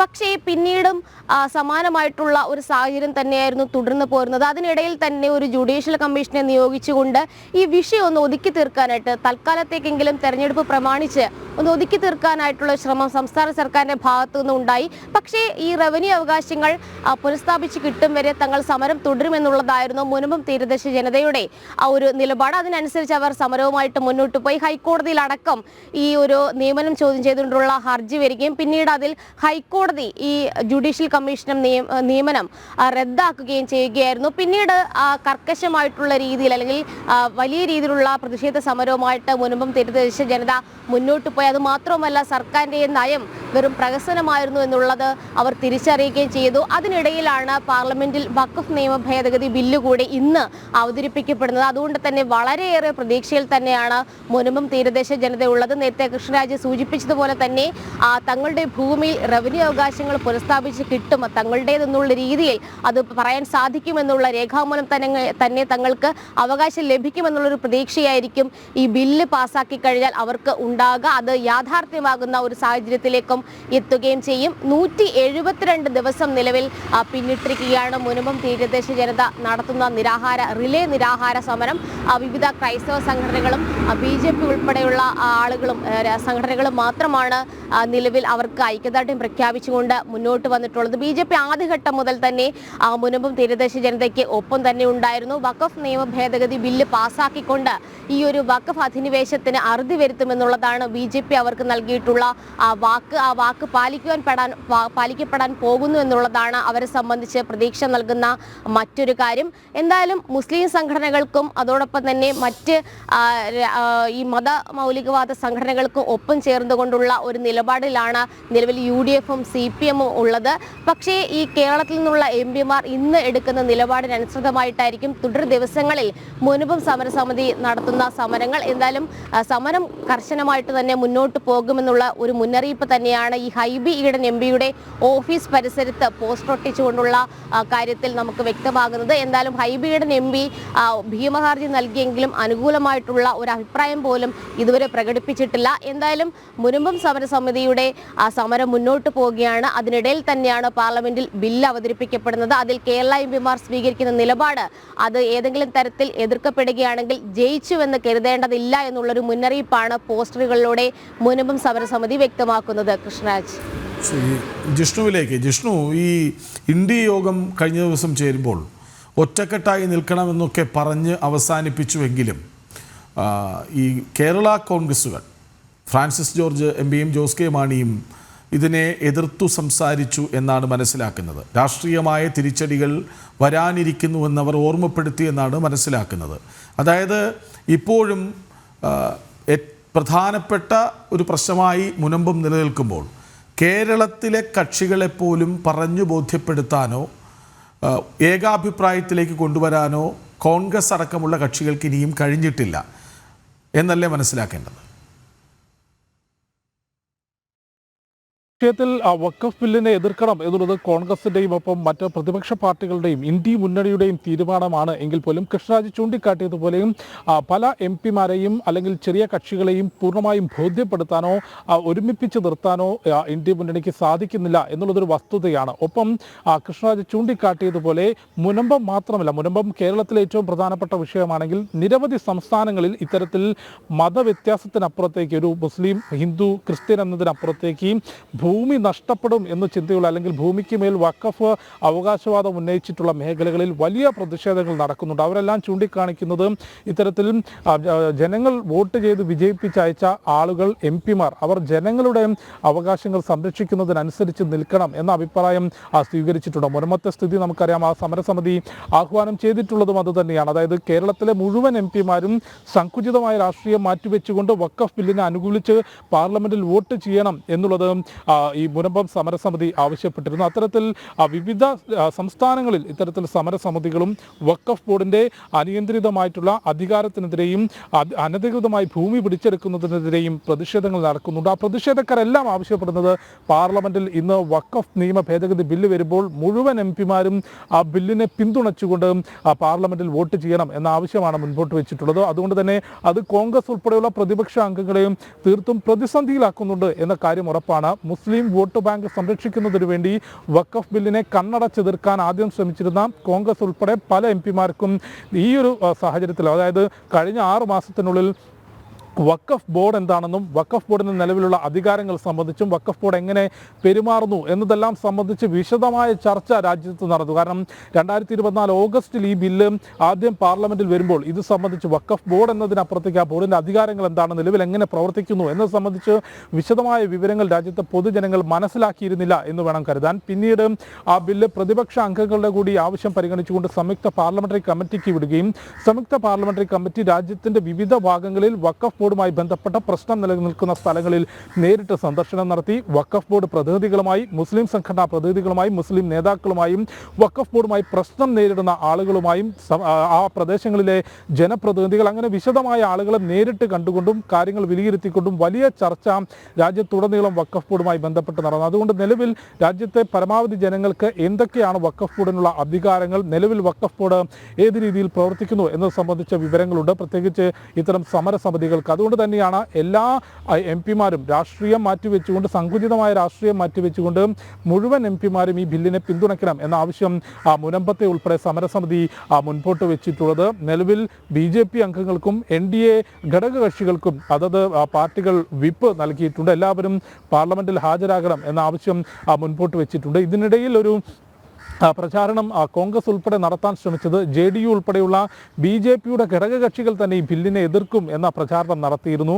അത്തരത്തിൽ NDAക്കുള്ളൊരു ഭിന്നത ഉണ്ടാക്കാനുള്ള ഒരു രാഷ്ട്രീയപരമായ നീക്കം കോൺഗ്രസ് നടത്തിയെങ്കിലും അതിനുള്ള മറുപടി ഇന്നലെ വൈകിട്ട് തന്നെ JDUവിൻ്റെ പ്രധാനപ്പെട്ട നേതാവും കേന്ദ്രമന്ത്രിയുമായിട്ടുള്ള രഞ്ജൻ സിംഗ് ഉൾപ്പെടെയുള്ളവർ നടത്തിയിട്ടുള്ളത്. കോൺഗ്രസിൻ്റെയോ പ്രതിപക്ഷത്തിൻ്റെയോ സർട്ടിഫിക്കറ്റ് JDUവിന് ആവശ്യമില്ല. JDU BJPക്കൊപ്പം NDAക്കൊപ്പം അടിയുറച്ച് നിൽക്കും. ഒപ്പം ഈ ബില്ല് എന്താണ് എന്നുള്ളത് ആദ്യം കോൺഗ്രസ് പരിശോധിക്കണം. കഴിഞ്ഞ നിരവധി പതിറ്റാണ്ടുകൾ രാജ്യവും ബീഹാറും ഭരിച്ചിട്ടുള്ള കോൺഗ്രസ് മുസ്ലിം സമുദായത്തിന് വേണ്ടി എന്താണ് ചെയ്തത്? അവരുടെ പ്രീണന രാഷ്ട്രീയത്തിൻ്റെ ഭാഗമായി വോട്ട് ബാങ്ക് ശക്തമാക്കുകയല്ലാതെ മുസ്ലിം സമുദായത്തിന് വേണ്ടി എന്ത് ചെയ്തു എന്ന ചോദ്യം കൂടിയും രഞ്ജൻ സിംഗ് മുൻപോട്ട് വെച്ചിരുന്നു. അത്തരത്തിൽ JDU ആണെങ്കിലും LJP ആണെങ്കിലും ഈ പവൻ കല്യാണിൻ്റെ പാർട്ടി അത്തരത്തിൽ NDAയുടെ ഘടകകക്ഷികൾ മുഴുവൻ ഈ ബില്ലിനെ പിന്തുണച്ചുകൊണ്ട് പ്രസ്താവനകൾ. ഒരു കാര്യം കൂടി, അതായത് ഈ ബില്ലിൽ പാർലമെന്റ് അവതരിപ്പിക്കാനിരിക്കുന്നതേ ഉള്ളൂ എങ്കിൽ പോലും വഖഫ് സ്വത്തിൽ അവകാശം ഉന്നയിക്കാൻ രേഖകൾ നിർബന്ധം എന്നൊരു സുപ്രധാന വരി ആ ബില്ലിലുണ്ട് എന്നാണ് മനസ്സിലാക്കുന്നത്. എന്തൊക്കെയാണ് വഖഫ് ബില്ലിൽ പ്രതീക്ഷിക്കേണ്ടത്? വളരെ പെട്ടെന്ന്. കൃഷ്ണരാജ്, വഖഫ് ബില്ലിന്മേലെ ഏറ്റവും പ്രധാനപ്പെട്ട കാര്യം എന്നുള്ളത് ഇപ്പോൾ കൃഷ്ണരാജ് ചൂണ്ടിക്കാട്ടിയതുപോലെ ഇനി ഈ ഒരു ബില്ല് പാസ്സായാൽ വഖഫിന് ഏതെങ്കിലും ഭൂമിയിൽ അവകാശവാദം ഉന്നയിക്കുന്നതിന് കൃത്യമായി രേഖകളുടെ ആവശ്യമുണ്ട്. നിലവിൽ വഖഫ് ബോർഡിന് ഒരു ഭൂപ്രദേശം വഖഫ് ചെയ്തതാണ് എന്ന് പറഞ്ഞുകൊണ്ട് അതിന് നോട്ടീസ് നൽകിയാൽ പിന്നീട് അത് വഖഫിൻ്റെ ഭൂമിയല്ല എന്ന് തെളിയിക്കേണ്ട ബാധ്യത ഈ ഭൂമിയുടെ നിലവിലുള്ള ഉടമസ്ഥനാണ്. അത് മാറ്റിക്കൊണ്ട് വഖഫിന് ഏതെങ്കിലും ഒരു ഭൂമിയിൽ അവകാശവാദം ഉന്നയിക്കണമെങ്കിൽ അത് രേഖകളുടെ അടിസ്ഥാനത്തിൽ വേണം അത് ഉന്നയിക്കാൻ. കൂടാതെ 5 വർഷം ഇസ്ലാം മതം പിന്തുടർന്നവർക്ക് മാത്രമേ വഖഫ് ചെയ്യാൻ സാധിക്കൂ എന്നുള്ള സുപ്രധാനമായ കാര്യമുണ്ട്. ഒപ്പം വഖഫ് ബോർഡിൽ മുസ്ലിമുകളല്ലാത്ത വ്യക്തികളെയും ഉൾപ്പെടുത്താനും കേന്ദ്ര സംസ്ഥാന പ്രതിനിധികളെ ഉൾപ്പെടുത്താനുമുള്ള തീരുമാനം ഈ ബില്ലിൽ നിർദ്ദേശിച്ചിട്ടുണ്ട്. കൂടാതെ ഏറ്റവും സുപ്രധാനമായ മറ്റൊരു കാര്യം, നിലവിൽ വഖഫ് ബോർഡുമായി ബന്ധപ്പെട്ട കേസുകൾ, പരാതികൾ അത് പരിഗണിച്ച് തീർപ്പാക്കിയിരുന്നത് വഖഫ് ട്രൈബ്യൂണലാണ്. ആ ട്രൈബ്യൂണൽ ഒരു നിലപാട് സ്വീകരിച്ചാൽ പിന്നീട് അതിനെ രാജ്യത്തെ കോടതികളിൽ ചോദ്യം ചെയ്യാൻ സാധിക്കാത്തൊരവസ്ഥയുണ്ടായിരുന്നു. അതായത് രാജ്യത്തെ നീതിന്യായ വ്യവസ്ഥയ്ക്കപ്പുറത്തേക്ക് വഖഫ് ട്രൈബ്യൂണൽ തന്നെ ഇക്കാര്യങ്ങൾ പരിശോധിച്ച് നിലപാട് സ്വീകരിക്കുകയും വഖഫ് ട്രൈബ്യൂണലിന് മുൻപ് വന്നിട്ടുള്ള കേസുകൾ പരിശോധിക്കുമ്പോൾ അതിൽ 95% കേസുകളും വഖഫ് ബോർഡിന് അനുകൂലമായി നിലപാട് സ്വീകരിക്കുകയും ചെയ്തിട്ടുണ്ട്. അതിൽ ഒരു വലിയ മാറ്റം കേന്ദ്ര സർക്കാർ കൊണ്ടുവരുന്നു. വഖഫ് ട്രൈബ്യൂണൽ നിലപാട് അല്ലെങ്കിൽ തീർപ്പ് കൽപ്പിച്ച കേസുകളിൽ ആ ഭൂമിയുടെ ഉടമസ്ഥന് അല്ലെങ്കിൽ ഏതെങ്കിലും തരത്തിലുള്ള പരാതി ഉണ്ടെങ്കിൽ ഹൈക്കോടതിയെ സമീപിക്കാൻ സാധിക്കും. ഹൈക്കോടതിയിലേക്ക് പിന്നെ രാജ്യത്ത് നിലനിൽക്കുന്ന നീതിന്യായ വ്യവസ്ഥയ്ക്കനുസരിച്ച് വ്യവഹാരം നടത്താനും സാധിക്കുമെന്നുള്ളത് ഏറ്റവും പ്രധാനപ്പെട്ട കാര്യമാണ്. അതായത് വഖഫ് ബോർഡിനുള്ള അനിയന്ത്രിതമായിട്ടുള്ള അധികാരങ്ങൾ വെട്ടിച്ചുരുക്കുന്നു എന്ന് തന്നെയാണ്. അതിനപ്പുറത്തേക്ക് വഖഫ് ബോർഡിൻ്റെ പ്രവർത്തനങ്ങൾ കൂടുതൽ സുതാര്യമാക്കുന്നതുമാണ് ഇപ്പോൾ കേന്ദ്ര സർക്കാർ കൊണ്ടുവരുന്ന വഖഫ് നിയമ ഭേദഗതി ബിൽ ഇന്ന് പാർലമെന്റിൽ അവതരിപ്പിക്കും. 2 സഭകളിലും 8 മണിക്കൂർ വീതം ചർച്ചയുണ്ടാകുമെന്നാണ് കേന്ദ്രമന്ത്രി കിരൺ റിജിജു അറിയിച്ചിരിക്കുന്നത്. എത്ര പ്രകോപനമുണ്ടായാലും ഞങ്ങൾ ചർച്ച തീരും വരെ ഉണ്ടാകുമെന്ന് മല്ലികാർജുൻ ഖാർഗെയും പറയുന്നു. പക്ഷേ എന്താണ് സംഭവിക്കുക എന്ന് കാത്തിരുന്നു കാണാം. 2 സഭകളിലും ഭൂരിപക്ഷമുണ്ടെന്നിരിക്കെ ബിൽ പാസ്സാവുക തന്നെ ചെയ്യും. വിവരങ്ങൾ നൽകുകയായിരുന്നു ജിഷ്ണു കൃഷ്ണനും രേഷ്മ ബാബു. ഇടവേളയ്ക്ക് ശേഷം തിരിച്ചു വരാം.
എഡിറ്റഡ് എമ്പുരാൻ ഇന്ന് തിയേറ്ററുകളിലെത്തും. അതേസമയം മറുവശത്ത് വേറൊരു വാർത്ത കൂടി വരുന്നുണ്ട്. CPM ഭീഷണിയെ തുടർന്ന് പ്രദർശനം അവസാനിപ്പിച്ച TP51 വീണ്ടും പ്രദർശിപ്പിക്കാനൊരുങ്ങി ചിത്രത്തിൻ്റെ സംവിധായകൻ മൊയ്തു താഴത്ത്. TP ചന്ദ്രശേഖരൻ്റെ കൊലപാതകത്തിൽ പിണറായി വിജയനെ പ്രതിക്കൂട്ടിൽ നിർത്തുന്ന സിനിമ 2014 റിലീസ് ചെയ്തത്. സിനിമ പ്രദർശിപ്പിച്ചാൽ തിയേറ്റർ കത്തിക്കും എന്നതുൾപ്പെടെയുള്ള ഭീഷണി വന്നതോടെ ചിത്രം തിയേറ്ററിൽ നിന്ന് പിൻവലിക്കുകയായിരുന്നു. വിവരങ്ങളുമായി ഗോകുൽ K. വേണുഗോപാൽ ഒപ്പം ചേരുന്നു. ഗോകുൽ, ഈ പുതിയ കാലത്തെ സംവിധാനങ്ങളൊക്കെ അനുസരിച്ച് മുഖ്യമന്ത്രി തന്നെ പോയിരുന്ന് കാണേണ്ടി വരുമല്ലോ?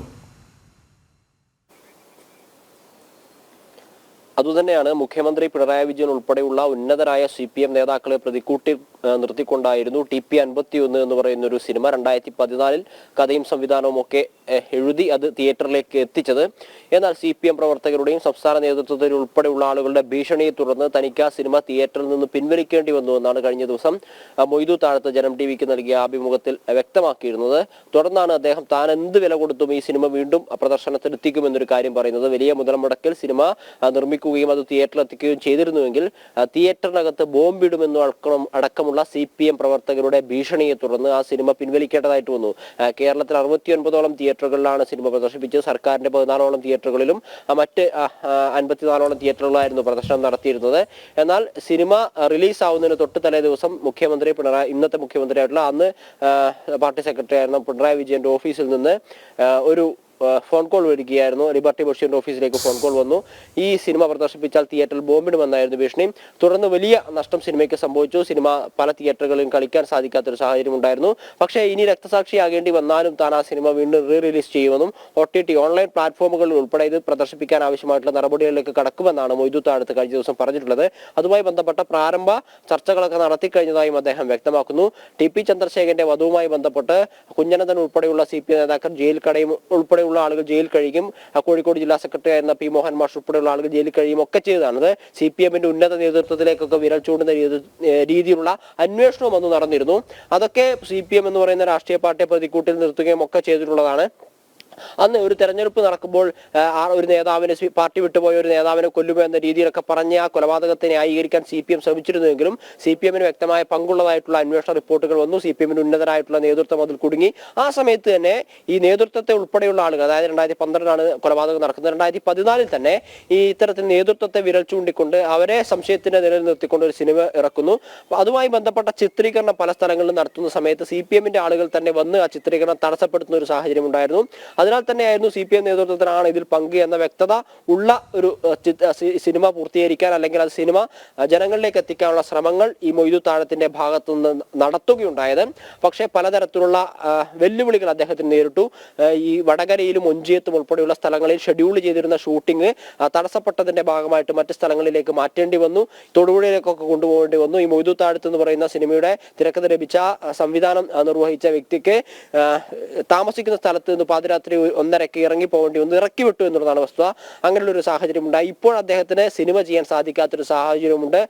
പരസ്യ ചിത്രങ്ങൾ ചെയ്യാൻ സാധിക്കാത്തൊരു സാഹചര്യമുണ്ട്. ഇത്തരത്തിലുള്ള തന്റെ പ്രവൃത്തിയുമായി മുന്നോട്ടേക്ക് പോകുന്ന സമയത്ത് CPM നേതാക്കളായിട്ടുള്ള ആളുകൾ അത് പിടിച്ച് ബ്ലോക്ക് ചെയ്യുന്ന ഒരു സാഹചര്യമുണ്ട് എന്നാണ് അദ്ദേഹം പറയുന്നത്. ഇത്രയൊക്കെ അധികം വെല്ലുവിളികൾ നേരിടുന്നു. എന്നാൽ ഇനി ആ സിനിമ റിലീസ് ചെയ്യാതെ മുന്നോട്ടേക്ക് പോകില്ല, അല്ലെങ്കിൽ അത് റിലീസ് ചെയ്യുക തന്നെ ചെയ്യുമെന്ന് പറയും. അതായത് ഈ സിനിമ CPM പ്രവർത്തകർ ഇടപെട്ട് തടസ്സപ്പെടുത്തുകയും അതിന്റെ പ്രവർത്തനം നിഷേധിക്കുകയും ഒക്കെ ചെയ്തിട്ടും പിന്നെയും വേട്ടയാടുന്നു എന്നാണ് പറയുന്നത്. അതുകൊണ്ട് അദ്ദേഹം പറഞ്ഞൊരു വാക്കുണ്ട്, രക്തസാക്ഷിയാകേണ്ടി വന്നു കഴിഞ്ഞാലും ഈ സിനിമ റിലീസ് ചെയ്യും, കൂടുതൽ പ്രേക്ഷകരിലേക്ക് എത്തിക്കാൻ ആവശ്യമായിട്ടുള്ള പ്രവർത്തനങ്ങൾ നടത്തുമെന്നാണ് പറയുന്നത്. എമ്പുരാൻ സിനിമയുമായി ബന്ധപ്പെട്ട വിവാദങ്ങൾ ഉയർന്നു നിൽക്കുന്ന സമയത്താണ് TP51 എന്ന് പറയുന്ന സിനിമയ്ക്ക് എന്ത് സംഭവിച്ചു എന്ന കാര്യങ്ങളും ചർച്ചയാവുന്നത് എന്നുള്ളതാണ് പ്രധാനപ്പെട്ട കാര്യം. എമ്പുരാന്റെ ആവിഷ്കാര സ്വാതന്ത്ര്യത്തിന് വാദിക്കുന്ന ആളുകൾ എന്തായാലും TP51 കാര്യത്തിൽ ആ കാര്യം TP51 ലഭിച്ചിരുന്നില്ല. ആരാണോ എമ്പുരാന്റെ ആവിഷ്കാര സ്വാതന്ത്ര്യത്തിന് വാദിക്കുന്നത് അതേ ആളുകളാണ് TP51 എതിര് നിന്നത് എന്ന് അദ്ദേഹം പറയുന്നു. സമാനതകളില്ലാത്ത വേട്ടയാടലുകളാണ് താൻ അനുഭവിച്ചത് എന്നൊരു കാര്യമാണ് അദ്ദേഹം പറയുന്നത്. എമ്പുരാന് തിയേറ്ററുകളൊക്കെ ലഭിക്കുന്നു, 1000ഓളം തിയേറ്റർ കളിക്കുന്നു. പക്ഷേ തന്റെ സിനിമ പ്രദർശിപ്പിച്ചാൽ തിയേറ്റർ കത്തിക്കുമെന്ന് പോലും പറയുകയുണ്ടായി. അന്ന് കാര്യമായ പ്രതികരണത്തിന് ആരും മുതിർന്നിട്ടില്ല എന്നൊരു കാര്യം പറയുന്നു. ഈ ആവിഷ്കാര സ്വാതന്ത്ര്യവാദികൾ ഇന്ന് പറയുന്ന ആളുകൾ കപടന്മാരാണ്, അവർ ഏകപക്ഷീയമായ നിലപാട് സ്വീകരിക്കുന്നവരാണ്, അവരെ തുറന്നു കാട്ടുക തന്നെ ചെയ്യും. തിയേറ്ററുകളിൽ വന്നു, അത് നവമാധ്യമങ്ങളിൽ വലിയ ചർച്ചയായി, റീസെൻസറിങ് വന്നു. ഈ സമയത്ത് ഇതിനെ അങ്ങ് മുഴുവൻ കാണാം എന്ന് കരുതി മുഖ്യമന്ത്രി പിണറായി വിജയൻ നേരിട്ട് തിയേറ്ററിലെത്തി സിനിമ കണ്ട ദൃശ്യങ്ങളൊക്കെ നമ്മൾ കണ്ടതാണ്. നോക്കൂ, ഇനി TP51 വീണ്ടും പ്രദർശിപ്പിക്കാൻ ഒരുങ്ങുമ്പോൾ ഈ ആവിഷ്കാര സ്വാതന്ത്ര്യം എന്നൊക്കെ പറഞ്ഞ CPM എന്തു ചെയ്യാനാണ്?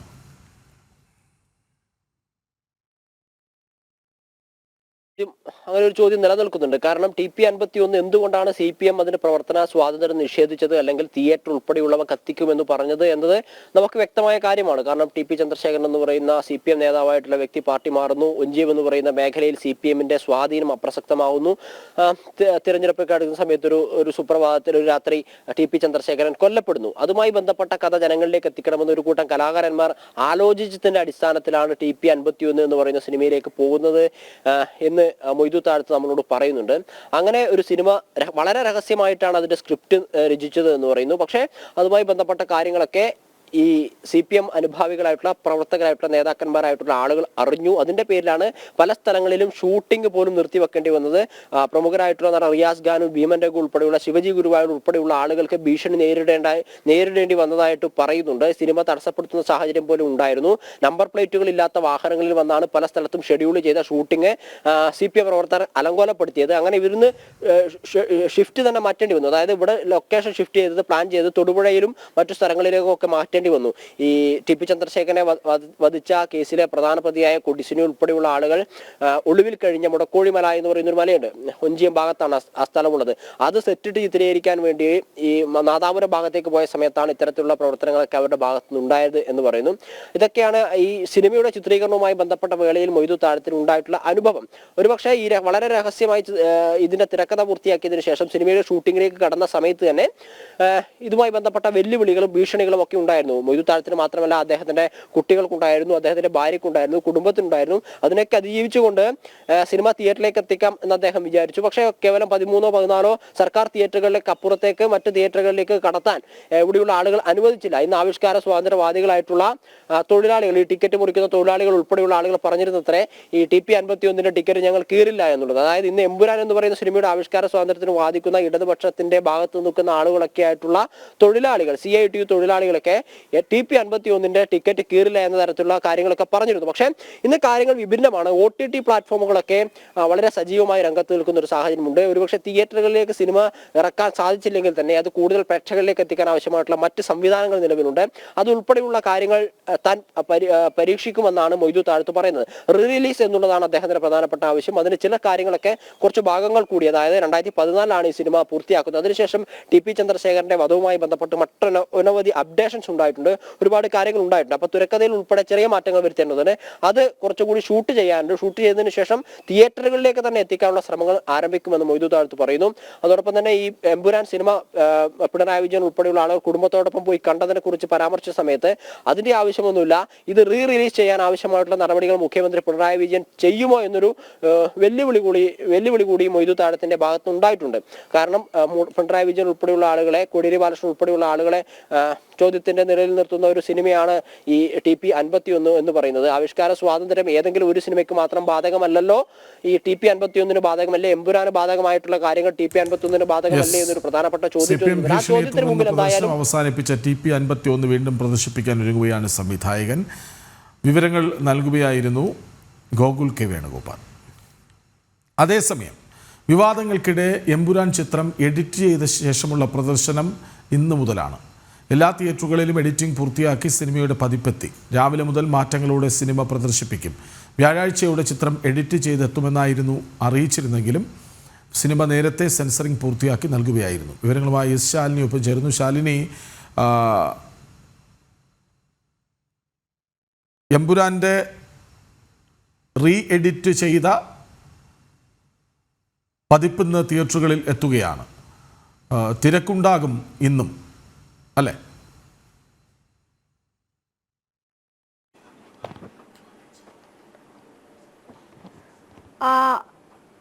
കൃഷ്ണരാജ് സൂചിപ്പിച്ചതുപോലെ തന്നെയാണ് ഇന്ന് രാവിലെയോടുകൂടി ഇന്നത്തെ ആദ്യത്തെ ഷോ മുതൽ പുതിയ ചിത്രം, അതായത് എമ്പുരാന്റെ എഡിറ്റഡ് സെൻസറിങ് ചിത്രം എത്തും എന്നുള്ളതാണ് സംഘാടകർ അറിയിച്ചിട്ടുള്ളത്. തിയേറ്റർ ഉടമകളും അത്തരത്തിലുള്ള വിശദീകരണം തന്നെയാണ് ഈ ഘട്ടത്തിൽ നൽകിയിട്ടുമുള്ളത്. 24 ഭാഗങ്ങൾ നീക്കം ചെയ്തുകൊണ്ട് തന്നെയാണ്, എഡിറ്റ് ചെയ്തുകൊണ്ട് തന്നെയാണ് ചിത്രം ഇന്നലെ രാത്രിയോടുകൂടി സംസ്ഥാനത്തെ എല്ലാ തിയേറ്ററുകളിലേക്കും എത്തിച്ചിട്ടുള്ളത്. ഏകദേശം 1700-ലധികം തിയേറ്ററുകളിൽ പല ഇടത്തായി ഷോ നടന്നുകൊണ്ടിരിക്കുന്ന സാഹചര്യമുണ്ടായിരുന്നു. ഇവിടെയൊക്കെ ഇന്നലെ രാത്രിയോടുകൂടി തന്നെ ഈ പ്രിന്റ് എത്തിയിട്ടുണ്ട് എന്നുള്ളതാണ് നമ്മൾ മനസ്സിലാക്കുന്നത്. പ്രധാനമായും ഈ സിനിമയുമായി ബന്ധപ്പെട്ട വിവാദങ്ങൾ ഉയർന്ന പശ്ചാത്തലത്തിൽ നിർമ്മാതാക്കൾ തന്നെയാണ് ഒരു റീസെൻസറിംഗ് വേണമെന്നൊരു ആവശ്യം കേന്ദ്ര സെൻസർ ബോർഡിന് മുൻപാകെ എത്തിച്ചത്. ഇതിന്റെ അടിസ്ഥാനത്തിൽ കൂടിയാണ് കഴിഞ്ഞ ശനിയാഴ്ച ചിത്രാഞ്ജലി സ്റ്റുഡിയോയിൽ റീസെൻസറിംഗ് മറ്റൊരു കമ്മിറ്റി ഇരുന്നുകൊണ്ട് നടത്തുകയും ചെയ്തത്. ഈ കമ്മിറ്റി നടത്തി സെൻസറിംഗ് പൂർത്തിയാക്കിയ സർട്ടിഫിക്കറ്റും മറ്റ് നടപടിക്രമങ്ങളും പൂർത്തിയാക്കി എഡിറ്റഡ് കോപ്പി ഇന്നലെ സെൻസർ ബോർഡിന് സമർപ്പിക്കുകയും ചെയ്തു. പിന്നീടാണ് ഇത് തിയേറ്ററിലേക്ക്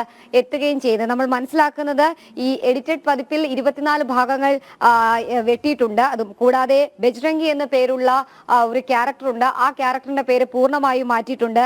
ബൽരാജ് എന്ന പേര്, അതായത് ബജ്രംഗി അഥവാ ബൽരാജ് എന്ന പേര് ബൽദേവ് ആക്കി മാറ്റിക്കൊണ്ടാണ് ചിത്രം പുതിയതായി ഇന്നു മുതൽ പ്രദർശനത്തിന് എത്തുന്നത്. ഒപ്പം തന്നെ ഒരു ഗർഭിണിയായ സ്ത്രീയെ ബലാത്സംഗം ചെയ്യുന്ന സീനടക്കമുണ്ട്. ഇത് പൂർണ്ണമായും നീക്കം ചെയ്തുകൊണ്ടും ഒപ്പം തന്നെ ആദ്യത്തെ 28 മിനിറ്റിനുള്ളിൽ സ്ത്രീകളെ മർദ്ദിക്കുകയും സ്ത്രീകളെ ആക്രമിക്കുകയും ഉപദ്രവിക്കുകയും ഒക്കെ തന്നെ ചെയ്യുന്ന ഒരുപാട് സീനുകൾ ഉണ്ടായിരുന്നു. ഇതൊക്കെ നീക്കം ചെയ്തുകൊണ്ടാണ് 2 മിനിറ്റും 8 സെക്കൻഡും ചിത്രത്തിൽ നിന്നുള്ള ദൃശ്യങ്ങൾ നീക്കം ചെയ്തുകൊണ്ടാണ് ഇത് ഇന്നു മുതൽ പ്രദർശനത്തിന് എത്തുന്നത്. ഒപ്പം തന്നെ ദേശീയ അന്വേഷണ ഏജൻസി അടക്കം അധിക്ഷേപിക്കുന്ന ചില പരാമർശങ്ങളുണ്ട്.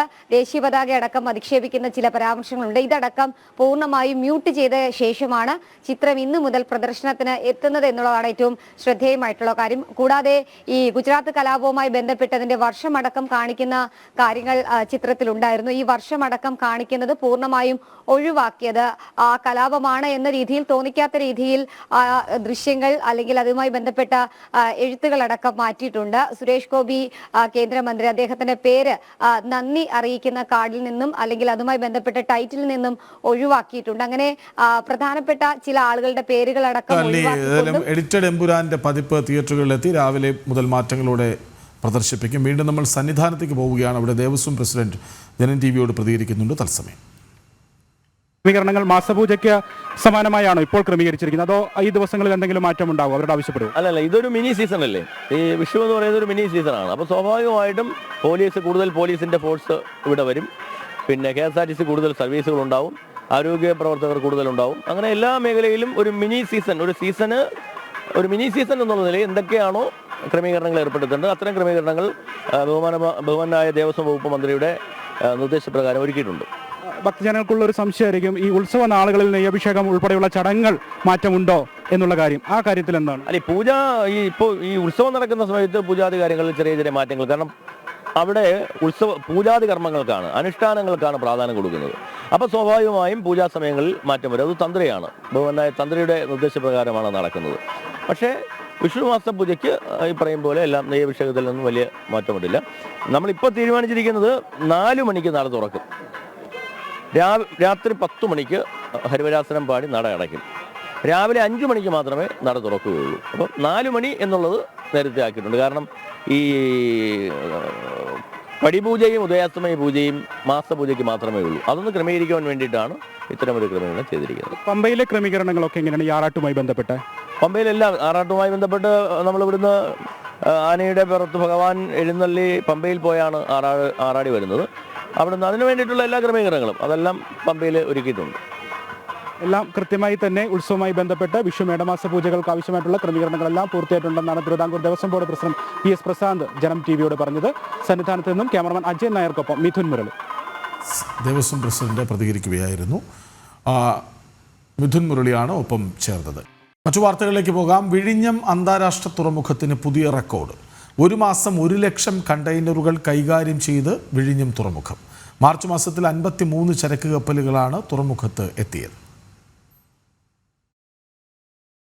കേരളത്തിന്റെ വികസന കവാടമായി അതിവേഗം വളർന്നുകൊണ്ടിരിക്കുന്ന വിഴിഞ്ഞം അന്താരാഷ്ട്ര തുറമുഖം അതിന്റെ പ്രവർത്തന പാതയിൽ പുതിയൊരു റെക്കോർഡ് കൂടി സ്ഥാപിച്ചിരിക്കുകയാണ്.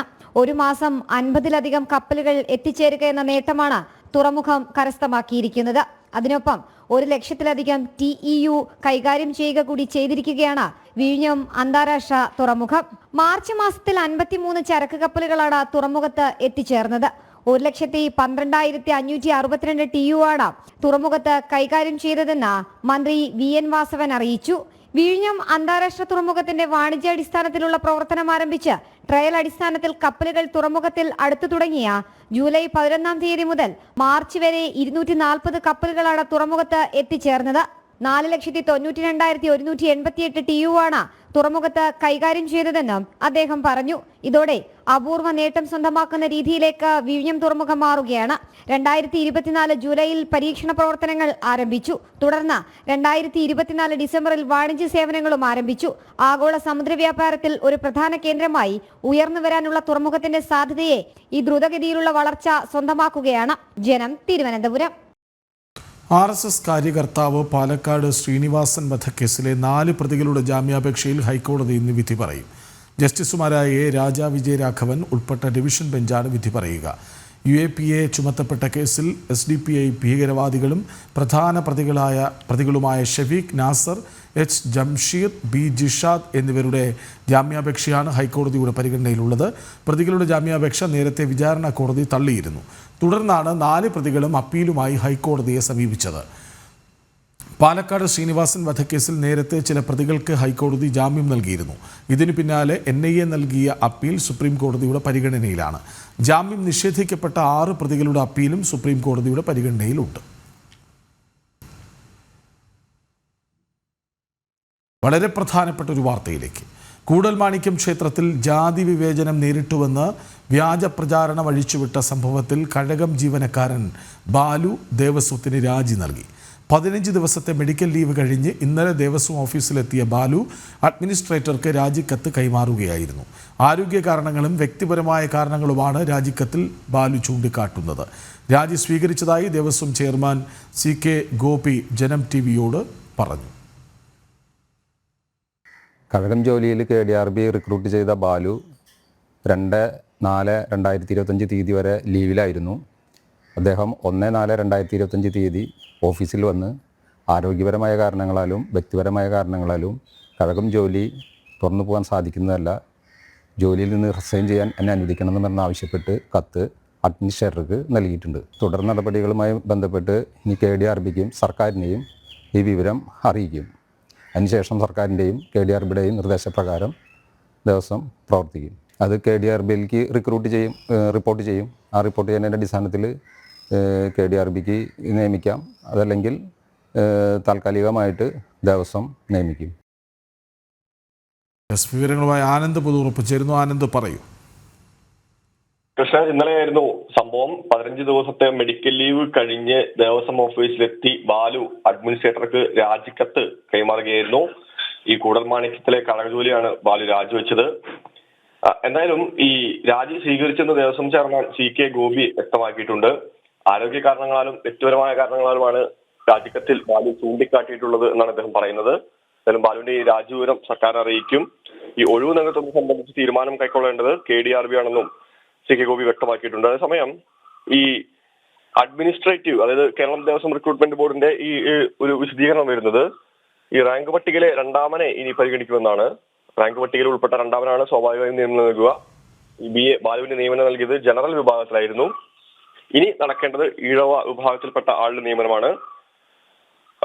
റാങ്ക് പട്ടികയിൽ ഈഴവ വിഭാഗത്തിൽപ്പെട്ട ആളുണ്ടെങ്കിൽ നിയമനം നൽകുമെന്ന് തന്നെയാണ് റിക്രൂട്ട്മെന്റ് ബോർഡ് വ്യക്തമാക്കിയിട്ടുള്ളത്. ഇല്ലാത്ത പശ്ചാത്തലം ഉണ്ടായാൽ ഈഴവ വിഭാഗത്തിൽപ്പെട്ട ആളുകൾക്കായി റിക്രൂട്ട്മെന്റ് നടത്തുമെന്നും പറയുന്നു. കൂടൽമാണിക്യം ക്ഷേത്രത്തിൽ ജാതി വിവേചനം നേരിട്ടുവെന്ന് വ്യാജ പ്രചാരണം അഴിച്ചുവിട്ട സംഭവത്തിൽ കഴകം ജീവനക്കാരൻ ബാലു ദേവസ്വത്തിന് രാജി നൽകി. ആനന്ദ്, ഈ ബാലു അരമാസത്തെ മെഡിക്കൽ ലീവിന് പോകുന്നു, അതിനുശേഷം രാജി സമർപ്പിക്കുന്നു. എന്താകും രാജിക്ക് പിന്നിൽ? പിന്നിൽ ഉള്ള പ്രധാനപ്പെട്ട കാരണമായി ചൂണ്ടിക്കാണിക്കുന്നത് ആരോഗ്യ പ്രശ്നങ്ങളും അതുപോലെ തന്നെ വ്യക്തിപരമായിട്ടുള്ള ചില കാരണങ്ങളുമാണെന്നാണ് അദ്ദേഹത്തിന്റെ രാജിക്കത്തിൽ ചൂണ്ടിക്കാണിക്കുന്നത്. മറ്റു വിവരങ്ങൾ എന്തായാലും ഇതുവരെ അദ്ദേഹം പുറത്ത് മാധ്യമങ്ങളെ കണ്ടിട്ടില്ല. എന്തായാലും അദ്ദേഹത്തിന്റെ ഒരു വയസ്സായി ശ്രമിക്കുന്നുണ്ട്.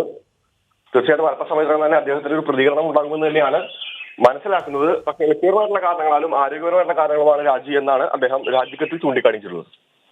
വിവരങ്ങൾ നൽകുകയായിരുന്നു ആനന്ദ് പുതു.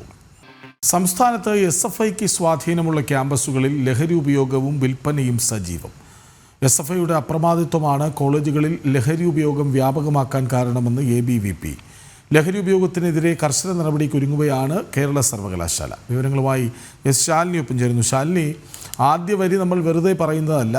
കഴിഞ്ഞ റാഗിംഗ് അടക്കമുള്ള വിഷയങ്ങളിൽ എന്തായിരുന്നു പിന്നിൽ സംഭവിച്ചത് എന്ന് ദൃശ്യങ്ങൾ, തെളിവുകളൊക്കെ വ്യക്തമാക്കിയതാണ്. സംസ്ഥാനത്തെ SFIക്ക് സ്വാധീനമുള്ള ക്യാമ്പസുകളിൽ ലഹരി ഉപയോഗം വ്യാപകമാണ്, വിൽപ്പനയുമുണ്ട് എന്ന് ബോധ്യപ്പെട്ടതാണ്. ഇതിപ്പോൾ ABVP ആരോപിക്കുന്നത് എന്താണ്?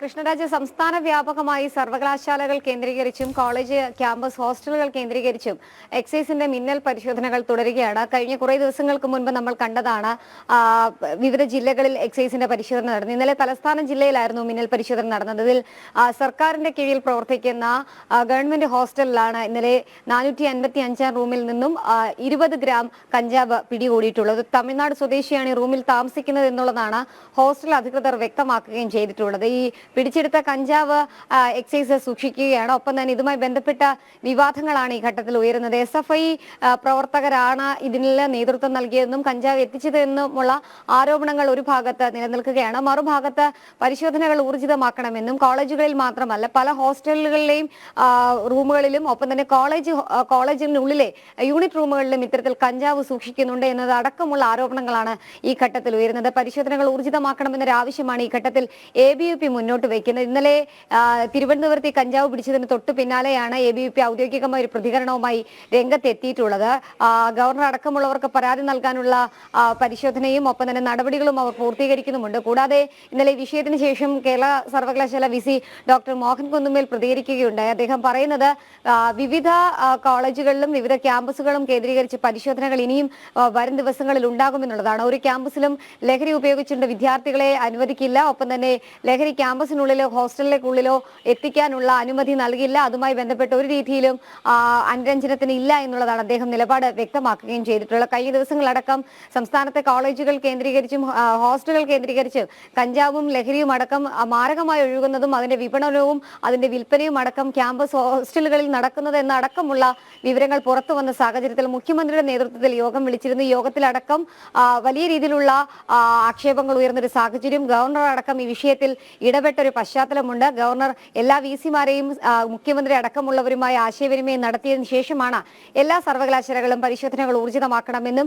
ലഹരി ക്യാമ്പസിനുള്ളിലേക്ക് വേണ്ട എന്നുള്ള ദൃഢപ്രതിജ്ഞയും കർമ്മപദ്ധതിയും തയ്യാറാക്കുകയും ചെയ്തതിന് പിന്നാലെയാണ് ഇപ്പോൾ SFI പ്രധാനമായും പങ്കുവഹിക്കുന്ന അല്ലെങ്കിൽ SFIയുടെ കൂടുതൽ വിദ്യാർത്ഥികൾ ഉൾക്കൊള്ളുന്ന SFI തന്നെ ഭരിക്കുന്ന എന്ന് തന്നെ പറയേണ്ടിയിരിക്കുന്നു നഗരത്തിന്റെ ഹൃദയ മധ്യത്തിൽ സ്ഥിതി ചെയ്യുന്ന ഗവൺമെന്റ് ഹോസ്റ്റലിൽ ഇത്തരത്തിൽ കഞ്ചാവ് പിടിച്ചിട്ടുള്ളത്. കൂടുതൽ മുറികൾ തുറന്ന പരിശോധന നടത്താൻ എക്സൈസിന് കഴിഞ്ഞിട്ടില്ല. ഒപ്പം തന്നെ ഈ 455 മുറിയിൽ താമസിക്കുന്ന ഒരു തമിഴ്നാട് സ്വദേശിയിൽ നിന്നാണ് ഈ കഞ്ചാവ് പിടിച്ചെടുത്തിട്ടുള്ളത് എന്നുള്ളതാണ്. ആ മുറിക്കുള്ളിൽ പൊതിഞ്ഞു വെച്ച നിലയിലായിരുന്നു കഞ്ചാവ് കണ്ടെത്തിയിട്ടുള്ളത്. ഈ കഞ്ചാവിന്റെ ഉറവിടം കണ്ടെത്താനോ അല്ലെങ്കിൽ ഈ വിദ്യാർത്ഥിയുമായി ബന്ധപ്പെട്ട രേഖകൾ കൈമാറാനോ കോളേജ് ഹോസ്റ്റൽ അധികൃതർ തയ്യാറാകുന്നില്ല എന്നുള്ളതാണ് ഈ ഘട്ടത്തിൽ എക്സൈസ് വ്യക്തമാക്കുന്നത്. ഈ വിവരങ്ങളടക്കം തമിഴ്നാട് സ്വദേശിയാണ് എന്ന് പറയുമ്പോഴും കൂടുതൽ വിവരങ്ങളും ഡേറ്റയും അടക്കം ലഭിച്ചാൽ മാത്രമേ ഇത് എവിടെ നിന്ന് എത്തിച്ചു, ആർക്ക് വേണ്ടി എത്തിച്ചു എന്നതടക്കമുള്ള ഉറവിടങ്ങൾ കണ്ടെത്താൻ കഴിയുള്ളൂ. അതിൽ അന്വേഷണ സംഘത്തെ വലയ്ക്കുകയാണ് ഹോസ്റ്റൽ അധികൃതർ. എന്തായാലും അന്വേഷണം തുടർ ദിവസങ്ങളിലും ഉണ്ടാകും. ഒപ്പം തന്നെ കോളേജുകൾ കേന്ദ്രീകരിച്ച് പരിശോധനകൾ വ്യാപകമാക്കുമെന്നുള്ളതാണ് എക്സൈസ് ഈ ഘട്ടത്തിൽ വ്യക്തമാക്കുന്നത്. എന്തായാലും അതിന് അനുകൂല നടപടിയും അനുകൂലമായിട്ടുള്ള നിലപാടും VC അടക്കമുള്ളവർ നൽകിയിട്ടുണ്ട്. അതേസമയം തന്നെ വിദ്യാർത്ഥി സംഘടന കൂടിയായ ABVP കടുത്ത ആക്ഷേപമാണ് ഈ ഘട്ടത്തിൽ SFIക്കെതിരെ ഉയർത്തുകയും ചെയ്തിട്ടുള്ളത്. കൃഷ്ണരാജ്, കോളേജുകളിൽ ലഹരി ഉപയോഗം വ്യാപകമാകാൻ കാരണം SFI ആണെന്ന് ABVP പറയുന്നു. കടുത്ത നടപടികളിലേക്ക് പോവുകയാണ് കേരള സർവകലാശാല, എക്സൈസ് ഒക്കെയും. വിവരങ്ങൾ നൽകുകയായിരുന്നു ശാലിനി. സംസ്ഥാനത്തെ തദ്ദേശ സ്ഥാപനങ്ങളിലെ അഴിമതിക്ക് തടയിടേണ്ട ഓംബുഡ്സ്മാന്റെ പ്രവർത്തനം നിർജ്ജീവം. കഴിഞ്ഞ ഒരു വർഷത്തിനിടെ ഒരു പരാതി പോലും പരിഹരിച്ചിട്ടില്ല. തദ്ദേശ സ്ഥാപനങ്ങളിൽ അഴിമതികൾ തുടർക്കഥയാകുമ്പോഴാണ് ഓംബുഡ്സ്മാൻ പ്രവർത്തനം നിശ്ചലമായിരിക്കുന്നത്. ജനം ബ്രേക്കിംഗ്. വിവരങ്ങളുമായി ശാലിനി തന്നെ ചേരുന്നു. ശാലിനി, തദ്ദേശ സ്ഥാപനങ്ങളിൽ അഴിമതി ഉണ്ടോ? ഉണ്ടാകും, ഉറപ്പാണ്. അത് പരിശോധിക്കണ്ടേ? പരിശോധിക്കാനാണ് ഓംബുഡ്സ്മാൻ. പക്ഷേ ഒരു വർഷത്തിനിടെ ഒരു പരാതി പോലും പരിഹരിച്ചിട്ടില്ല എന്ന് പറയുമ്പോൾ എന്തിനാണ് പിന്നെ ഓംബുഡ്സ്മാൻ എന്ന ചോദ്യമല്ലേ പ്രസക്തമാകുന്നത്?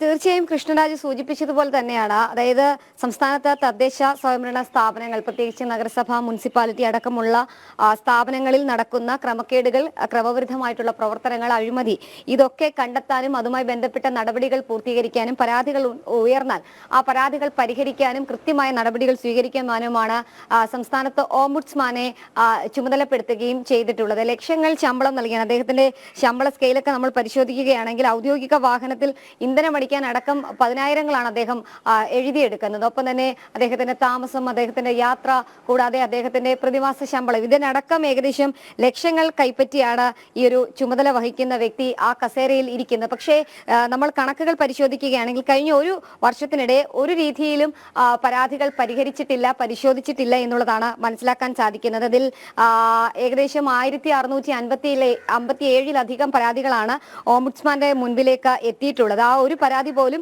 കൃത്യമായി പരിഗണിച്ച് അതിലെന്താണ് വീഴ്ച ഉണ്ടായിട്ടുള്ളത് എന്ന് പരിശോധിക്കാൻ ഓംബുഡ്സ്മാന് കഴിഞ്ഞിട്ടില്ല എന്നുള്ളതാണ്. കഴിഞ്ഞ വർഷം സെപ്റ്റംബറിലാണ് PT രാജൻ തദ്ദേശ സ്വയംഭരണ സ്ഥാപനങ്ങളുടെ ഓംബുഡ്സ്മാനായി ചുമതലയേൽക്കുന്നത്. ആ ചുമതല ഏറ്റതിന് ശേഷം ഇങ്ങോട്ടേക്ക് നോക്കുകയാണെങ്കിൽ ഏകദേശം ഒരു വർഷത്തോളമാകുന്നു.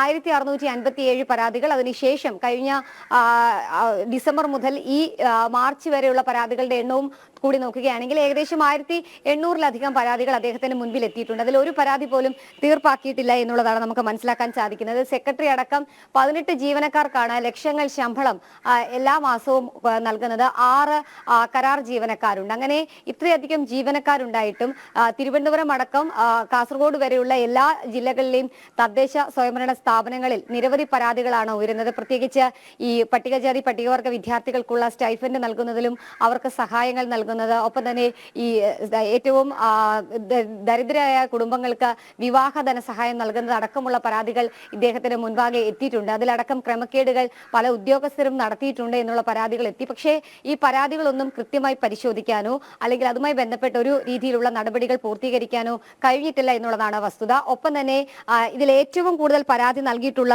ജില്ല പരിശോധിക്കുകയാണെങ്കിൽ തിരുവനന്തപുരമാണ്. തിരുവനന്തപുരത്ത് 445 കേസുകളാണ് ഈ കഴിഞ്ഞ ഒരു വർഷത്തിനിടയിൽ എത്തിയത്. ആ 445 പരാതികളിൽ ഒറ്റ പരാതി പോലും തലസ്ഥാന ജില്ലയിൽ പരിഗണിക്കപ്പെട്ടിട്ടില്ല. പാലക്കാടും വയനാടുമാണ് തൊട്ടു പിന്നാലെ ഉള്ളത്. ഈ ജില്ലകളിലും ഏകദേശം 300-ന് മുകളിലാണ് പരാതികൾ എത്തിയിട്ടുള്ളത്. ആ പരാതികളും പരിഗണിച്ചിട്ടില്ല എന്നുള്ളതാണ്. ജനുവരി 31 വരെ മാത്രം, അതായത് കഴിഞ്ഞ വർഷം ഒക്ടോബർ 30 മുതൽ ജനുവരി 31 വരെ ലഭിച്ചത് 286 പരാതികളാണ്. ഇതിലേക്ക് തിരിഞ്ഞുപോലും നോക്കിയിട്ടില്ല ഈ ഓംബുഡ്സ്മാൻ എന്നുള്ളതാണ്. ഈ പരാതികളൊക്കെയും ഉണ്ടാകുന്നത് അഴിമതി ഉണ്ടെന്ന് ബോധ്യപ്പെടുമ്പോഴാണല്ലോ.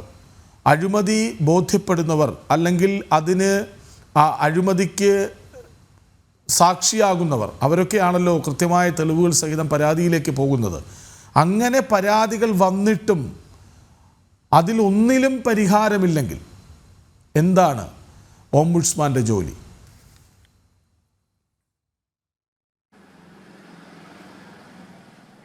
കൃഷ്ണരാജ്, അത് തന്നെയാണ് നമ്മൾ ചോദിക്കുന്നത്. തലസ്ഥാന ജില്ലയിൽ തിരുവനന്തപുരം നഗരസഭയെ സംബന്ധിച്ച് ഏറ്റവും കൂടുതൽ പരാതികൾ എല്ലാ കാലത്തും ഉയരാറുണ്ട്.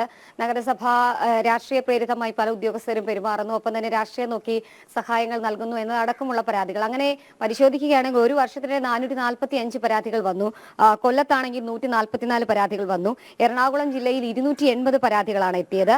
കൂടാതെ ഇടുക്കിയിൽ 52 പരാതികൾ, കോഴിക്കോട് 84 പരാതികൾ, അങ്ങനെ തൃശ്ശൂരിൽ 128 പരാതികളാണ് തദ്ദേശ സ്വയംഭരണ സ്ഥാപനങ്ങൾക്കെതിരെ ജില്ലയിൽ രജിസ്റ്റർ ചെയ്തിട്ടുള്ളത്. പക്ഷേ ഇതിലൊന്നും ഒരു പരാതി പോലും തീർപ്പാക്കിയിട്ടില്ല ഈ ഉദ്യോഗസ്ഥൻ എന്നുള്ളത് ഒരു പക്ഷേ വലിയ ആശങ്ക ഉണ്ടാക്കുന്നതും ഞെട്ടിക്കുന്നതുമാണ്. കൃഷ്ണരാജ് സൂചിപ്പിച്ചതുപോലെ തന്നെയാണ് ഇത്തരം പരാതികൾ ഉയരുമ്പോൾ നമുക്ക് മനസ്സിലാകും ഓരോ തദ്ദേശ സ്വയംഭരണ സ്ഥാപനങ്ങളിലും എത്രത്തോളം അഴിമതികൾ നടക്കുന്നുണ്ട്.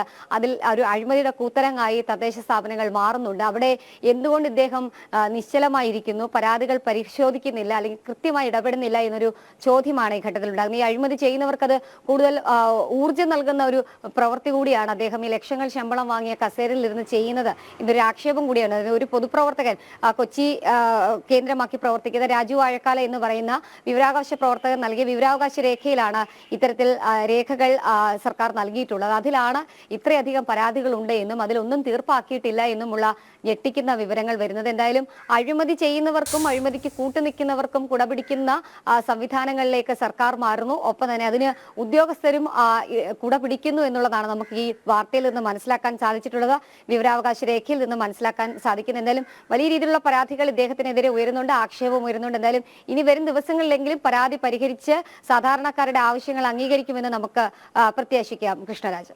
യെസ്, തദ്ദേശ സ്ഥാപനങ്ങളിലെ അഴിമതിക്ക് തടയിടേണ്ട ഓംബുഡ്സ്മാൻ്റെ പ്രവർത്തനം നിർജ്ജീവമാണ് സംസ്ഥാനത്ത്. കഴിഞ്ഞ ഒരു വർഷത്തിനിടെ ഒരു പരാതി പോലും പരിഹരിച്ചിട്ടില്ല എന്ന ബ്രേക്കിംഗ് വാർത്തയാണ് എസ് ശാലിനി പുറത്തുവിടുന്നത്. കാനഡ, മെക്സിക്കോ, ചൈന തുടങ്ങിയ രാജ്യങ്ങൾക്കെതിരെ അമേരിക്ക ചുമത്തിയ അധിക നികുതി ഇന്നു മുതൽ പ്രാബല്യത്തിൽ വരും. മെക്സിക്കോ, കാനഡ എന്നീ രാജ്യങ്ങൾക്ക് 25%, ചൈനയ്ക്ക് 10%മാണ് അധിക താരിഫ് ചുമത്തിയത്. യുക്രൈൻ വെടിനിർത്തൽ കരാർ അംഗീകരിച്ചില്ലെങ്കിൽ റഷ്യക്കെതിരെയും അധിക താരിഫ് ചുമത്തുന്ന കാര്യം ആലോചിക്കുമെന്ന് ഡൊണാൾഡ് ട്രംപ് മുന്നറിയിപ്പ് നൽകിയിരുന്നു. വിവരങ്ങളുമായി ഐസൻ ജോസഫ് ചേരുന്നു. ഐസൻ, പറയൂ. താരിഫ് ഘടന ചുമത്തുന്ന അല്ലെങ്കിൽ താരിഫ് ചുമത്തുന്ന ഒരു നീക്കം നടത്തുമെന്ന കൃത്യമായ നിലപാട് തെരഞ്ഞെടുക്കപ്പെട്ട വേളയിൽ തന്നെ അല്ലെങ്കിൽ തെരഞ്ഞെടുപ്പിന് മുൻപ് തന്നെ വളരെ കൃത്യമായി ട്രംപ് അറിയിച്ചിരുന്നു. നമുക്കറിയാവുന്നതാണ്, മെക്സിക്കോയ്ക്കും അതുപോലെ തന്നെ കാനഡയ്ക്കും 25%, ചൈനയ്ക്ക് 10%മാണ് അധിക നികുതി. ചൈനീസ് ഉൽപ്പന്നങ്ങൾക്ക് 10%മാണ് അമേരിക്കയിലെ വിൽപ്പന നടത്തുന്ന ഉൽപ്പന്നങ്ങൾക്കെല്ലാം തന്നെ ചുമത്താൻ തീരുമാനിച്ചിരുന്നത്. മാത്രമല്ല, മെക്സിക്കോയിൽ നിന്നും അതുപോലെ തന്നെ ലോകത്തിന്റെ ഏത് ഭാഗങ്ങളിൽ നിന്നും ഇറക്കുമതി ചെയ്യുന്ന കാറുകൾക്കും ഇതുപോലെ നികുതി 25% നികുതി ചുമത്താനുള്ള ഒരു നീക്കമുണ്ടായിരുന്നു. മാത്രമല്ല, ഇത്തരത്തിൽ നികുതി ചുമത്തുന്നത് അത്തരത്തിൽ നികുതി ചുമത്തപ്പെട്ട് വാങ്ങുന്ന കാറുകൾക്ക് ആ ലോണിനുള്ള ഡിഡക്ഷൻസ്, ലോൺ എടുക്കുമ്പോൾ ആദായ നികുതിയിൽ നിന്നും കുറയ്ക്കാൻ നൽകുന്ന അനുവാദം പോലും ഇത്തരം സംവിധാനങ്ങളിൽ കാർ വാങ്ങുമ്പോൾ അല്ലെങ്കിൽ ഇറക്കുമതി ചെയ്ത വാഹനങ്ങൾ വാങ്ങുമ്പോൾ ഉണ്ടാകില്ല എന്ന നിലപാടും അദ്ദേഹം അറിയിക്കുകയും ചെയ്തിരുന്നു. പ്രധാനമായും ഈ നികുതി ഘടനയുടെ അല്ലെങ്കിൽ പുതിയ താരിഫ്, അധിക താരിഫ് ഉൾപ്പെടുത്തുന്നതിന്റെ പ്രധാന കാര്യമായി പറഞ്ഞിരുന്നത് മെക്സിക്കോയിൽ നിന്നും അതുപോലെ തന്നെ കാനഡയിൽ നിന്നും അനധികൃതമായി വൻതോതിൽ മയക്കുമരുന്ന് കടത്തുന്ന ഒരു സാഹചര്യമുണ്ട്. അത്തരത്തിൽ മയക്കുമരുന്ന് കടത്തുന്നതിനെ പ്രോത്സാഹിപ്പിക്കുന്നത് തടയുക എന്ന ലക്ഷ്യത്തോടെയാണ് ഈ തീരുമാനമുണ്ടായത് എന്നും അറിയിച്ചിരുന്നു. അതുപോലെ തന്നെ ചൈനയ്ക്ക് 10% അധിക നികുതി ഏർപ്പെടുത്തുകയും ചെയ്തിരുന്നു. മറ്റൊരു സുപ്രധാന വിഷയം ഈ അടുത്ത ദിവസങ്ങളിൽ വന്ന ഒരു വാർത്തയുമായി ബന്ധപ്പെട്ടാണ്. അത് റഷ്യക്ക് നൽകിയ ഒരു മുന്നറിയിപ്പാണ്. റഷ്യൻ ഉൽപ്പന്നങ്ങൾക്ക് ഇത്തരത്തിൽ നികുതി ചുമത്തേണ്ട സാഹചര്യം ആലോചനയിലുണ്ട്. അത് യുക്രൈൻ വെടിനിർത്തലുമായി ബന്ധപ്പെട്ട വിഷയത്തിലാണ്. യുക്രൈൻ വെടിനിർത്തലുമായി ബന്ധപ്പെട്ട വിഷയത്തിൽ റഷ്യയുടെ നിലപാട് അനുകൂലമല്ലെങ്കിൽ അത് അവർ റഷ്യയ്ക്കും 25% അധിക താരിഫ് ചുമത്താനുള്ള നീക്കം നടത്തുമെന്നും അദ്ദേഹം പറഞ്ഞിരുന്നു. മാത്രമല്ല, റഷ്യയിൽ നിന്നും എണ്ണ വാങ്ങുന്ന സ്ഥാപനങ്ങൾക്ക്, റഷ്യയിൽ നിന്നും എണ്ണ വാങ്ങുന്ന മറ്റ് രാജ്യങ്ങൾക്ക് 50%-ഓളം അധിക നികുതി, അവരുടെ ഉൽപ്പന്നങ്ങൾ അമേരിക്കയിൽ വിറ്റഴിക്കുന്നതിന് 50% അധിക നികുതി ഏർപ്പെടുത്തുമെന്നും ട്രംപ് മുന്നറിയിപ്പ് നൽകിയിരുന്നു. ഇത്തരത്തിൽ വിവിധങ്ങളായ ഒരു നികുതി സ്ട്രക്ചറുകളാണ് നേരത്തെ പറഞ്ഞതുപോലെ മെക്സിക്കോയ്ക്കും ചൈനയ്ക്കും അതുപോലെ തന്നെ കാനഡയ്ക്കും ചുമത്തിയിരിക്കുന്നതും അതുപോലെ തന്നെ കാറുകളുടെ മുകളിൽ ചുമത്തിയിരിക്കുന്നതും. ഇതെല്ലാമാണ് ഇത്തവണ നടപ്പാക്കാൻ പോകുന്നത്, ഇന്നു മുതൽ നടപ്പാക്കാൻ പോകുന്നത്. നമുക്കറിയാവുന്നതാണ്, ഇതിന് ഏതെങ്കിലും തരത്തിൽ തിരിച്ചടിയുടെ രൂപത്തിൽ അല്ലെങ്കിൽ ഒരു മറുപടി എന്ന നിലയിൽ വീണ്ടും താരിഫ് ഏർപ്പെടുത്തുകയാണെങ്കിൽ താരിഫ് ഉയർത്തുമെന്ന നിലപാടും ട്രംപ് അറിയിക്കുന്നുണ്ട്. കർശനമായ നടപടി ഇക്കാര്യത്തിൽ എടുക്കണം എന്നൊരു നിലപാട് തന്നെയാണുള്ളത്. എന്നാൽ മറ്റൊരു പ്രധാന വിഷയം എടുത്തു പറയേണ്ടത്, കാനഡയ്ക്ക് ചുമത്തിയ താരിഫ് സംബന്ധിച്ച് ഇപ്പോൾ നിലവിൽ മറ്റൊന്നും പറഞ്ഞിട്ടില്ല എങ്കിൽ കൂടി പുതിയ കാനഡയുടെ പുതിയ മാക്കാരണിയുമായുള്ള ഫോൺ സംഭാഷണത്തിൽ അക്കാര്യം ചർച്ച ചെയ്തിരുന്നു എന്ന സൂചന വരുന്നുണ്ട്. പക്ഷേ കാനഡയിൽ തെരഞ്ഞെടുപ്പ് നടക്കാനിരിക്കുകയാണ്. തെരഞ്ഞെടുപ്പിന് ശേഷം ഇത് സംബന്ധിച്ച ഒരു തീരുമാനങ്ങൾ വീണ്ടും ഉണ്ടാകുമെന്നാണ് അറിയാൻ സാധിക്കുന്നത്. നിലവിൽ കാനഡയ്ക്കും മെക്സിക്കോയ്ക്കും 25%, ചൈനയ്ക്ക് 10% നികുതി ചുമത്തിയത് ഇന്നു മുതൽ പൂർണ്ണതോതിൽ നടപ്പാവുകയാണ്. കൃഷ്ണരാജ്. ശരി, ഐസൻ ജോസ്. ഭൂകമ്പ ഭീതി ഒഴിയാതെ മ്യാൻമാർ. റിക്ടർ സ്കെയിലിൽ 4.5 തീവ്രത രേഖപ്പെടുത്തിയ ഭൂചലനമാണ് അനുഭവപ്പെട്ടത്. അതേസമയം പാകിസ്ഥാനിലും ഭൂചലനം അനുഭവപ്പെട്ടു. 4.3 തീവ്രത രേഖപ്പെടുത്തിയ ഭൂചലനം ഇന്ത്യൻ സമയം പുലർച്ചെ 2:58 ഉണ്ടായത്. ആളപായമോ നാശനഷ്ടങ്ങളോ റിപ്പോർട്ട് ചെയ്തിട്ടില്ല. വിവരങ്ങളുമായി അശ്വതി സതീഷ് ഒപ്പം ചേരുന്നു. അശ്വതി, മ്യാൻമറിൽ വീണ്ടും ഭൂചലനം, പാകിസ്ഥാനിലും എന്താണ് വിവരങ്ങൾ? ഇന്നലെ രാത്രി 8 മണിയോടുകൂടിയാണ് മ്യാൻമറിൽ വീണ്ടും ഭൂചലനം അനുഭവപ്പെട്ടത്. റിക്ടർ സ്കെയിലില് 4.5 തീവ്രതയാണ് രേഖപ്പെടുത്തിയത്. മ്യാൻമറിലുണ്ടായ ഭൂകമ്പത്തില് ഇതുവരെ മരണം 2000 കവിഞ്ഞതായാണ് വിവരങ്ങൾ. 4000-ഓളം പേർക്ക് പരിക്കേറ്റതായും വിവരങ്ങളുണ്ട്. ഇവരെല്ലാം തന്നെ വിവിധ ആശുപത്രികളിൽ ചികിത്സയിൽ കഴിയുകയാണ്. ഇതിനിടയിലാണ് വീണ്ടും തുടർ ചലനങ്ങളും ഉണ്ടായിക്കൊണ്ടിരിക്കുന്നത്. അതേപോലെ തന്നെ അതിനോടൊപ്പം തന്നെ പാകിസ്ഥാനിലും പ്രകമ്പനം അനുഭവപ്പെട്ടിട്ടുണ്ട്. ഇന്ന് പുലർച്ചെ 2:58 പാകിസ്ഥാനിൽ ഭൂചലനം അനുഭവപ്പെട്ടത്. ഇതുവരെ ആളപായമോ നാശനഷ്ടങ്ങളോ റിപ്പോർട്ട് ചെയ്തിട്ടില്ല. മ്യാൻമറിലേക്ക് ഇന്ത്യയുടെ സഹായം ഓപ്പറേഷൻ ബ്രഹ്മയുടെ ഭാഗമായി മ്യാൻമറിലേക്ക് ഇന്ത്യൻ സഹായം നടത്തുന്നുണ്ട്. രക്ഷാപ്രവർത്തനത്തിന് വിവിധ രാജ്യങ്ങൾ മ്യാൻമറിൽ ഉണ്ട്. അവശ്യ സാധനങ്ങളുമായി 4 കപ്പലുകളാണ് ഇന്ത്യ മ്യാൻമറിലേക്ക് അയച്ചിരിക്കുന്നത്. റെയിൽവേ, വിമാനം സർവീസുകളൊന്നും പുനഃസ്ഥാപിക്കാനായിട്ടില്ല. അതിനുള്ള ശ്രമങ്ങൾ മ്യാൻമറിൽ തുടരുകയാണ്. ശരി, മ്യാൻമറിൽ തുടർ ഭൂചലനം, പാകിസ്ഥാനിലും ഭൂചലനമുണ്ടായി. വിവരങ്ങൾ നൽകുകയായിരുന്നു അശ്വതി സതീഷ്. റോഡ് നിർമ്മാണവും അറ്റകുറ്റപ്പണികളും നടക്കുമ്പോൾ ബുദ്ധിമുട്ട് അനുഭവിക്കാത്ത യാത്രക്കാരില്ല. ഇതിന് പരിഹാരം കണ്ടെത്തിയിരിക്കുകയാണ് കോഴിക്കോട്ടെ ട്രാഫിക് പോലീസ്. സിമ്പിളാണെങ്കിലും സംഗതി സൂപ്പറാണെന്നാണ് എല്ലാവരുടെയും അഭിപ്രായം.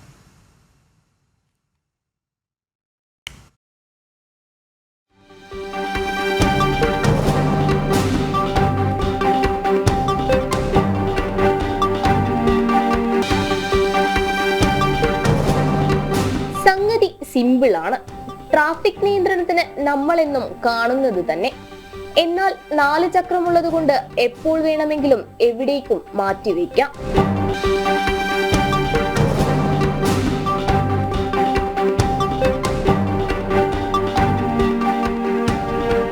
സോളാറിലാണ് പ്രവർത്തനം. അതുകൊണ്ട് കറണ്ട് പോകുമെന്ന പ്രശ്നവുമില്ല. ഒരു ആകാംക്ഷയുണ്ട്. കാരണം ഇത് first time in Kerala. Actually construction സൈറ്റിൽ ഫസ്റ്റ് ടൈം ഇൻ ഇന്ത്യയാണ്.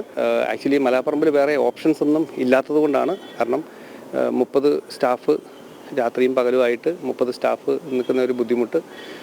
അതോടൊപ്പം ഇതിൻ്റെ ഒരു അൺസർട്ടനിറ്റിയിലൂടെയാണ് കടന്നു പോകുന്നത്. ആ ഒരു സിറ്റുവേഷനിലാണ് നമ്മളിങ്ങനെ അതിൻ്റെ ഒരു ആകാംക്ഷയുണ്ട്. അപ്പോൾ ട്രയൽ റൺ കുഴപ്പമില്ല.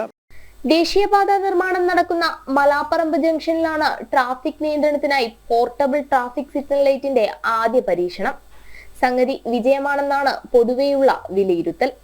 സക്സസ് ആവുകയാണെങ്കിൽ വ്യാപിപ്പിക്കാമല്ലോ എന്നാണ്. അപ്പോൾ അതിൻ്റെ മേലധികാരികൾ, കാരണം ഇത് ഇപ്പോഴും ഈ ലൈറ്റ് ഓൺഡ് ബൈ ഡിപ്പാർട്ട്മെൻ്റ് അല്ല. ഈ ലൈറ്റ് ആക്ച്വലി ഇതിൻ്റെ കൺസ്ട്രക്ഷൻ കമ്പനിയാണ് ഓൺ ചെയ്തിരിക്കുന്നത്. റോഡ് കൺസ്ട്രക്ഷൻ കമ്പനികൾക്ക് ഇതിൻ്റെ ഡീറ്റെയിൽസ് അയച്ചു കൊടുത്തിട്ടുണ്ട്. അവർക്കും ഇത് കോസ്റ്റ് കട്ടിംഗ് ഒരു സൈഡിൽ അവർക്കും ഇത് ഉപകാരപ്രദമാവുന്നതുകൊണ്ട് അവർ തീർച്ചയായും ഇതിലേക്ക് താല്പര്യം പ്രകടിപ്പിക്കുമെന്നാണ് പ്രതീക്ഷ. പാശ്ചാത്യ രാജ്യങ്ങളിൽ നിലവിലുള്ള പോർട്ടബിൾ ട്രാഫിക് സിഗ്നൽ ലൈറ്റ് ഇന്ത്യയിൽ തന്നെ ആദ്യമായാണ് കോഴിക്കോട് പരീക്ഷിച്ചിരിക്കുന്നത്. സംഗതി വിജയമായതോടെ സംവിധാനം മറ്റിടങ്ങളിലേക്കും വ്യാപിപ്പിക്കാനാണ് തീരുമാനം. ജനം, കോഴിക്കോട്. ഭക്തിസാന്ദ്രം കൊല്ലങ്കോട്.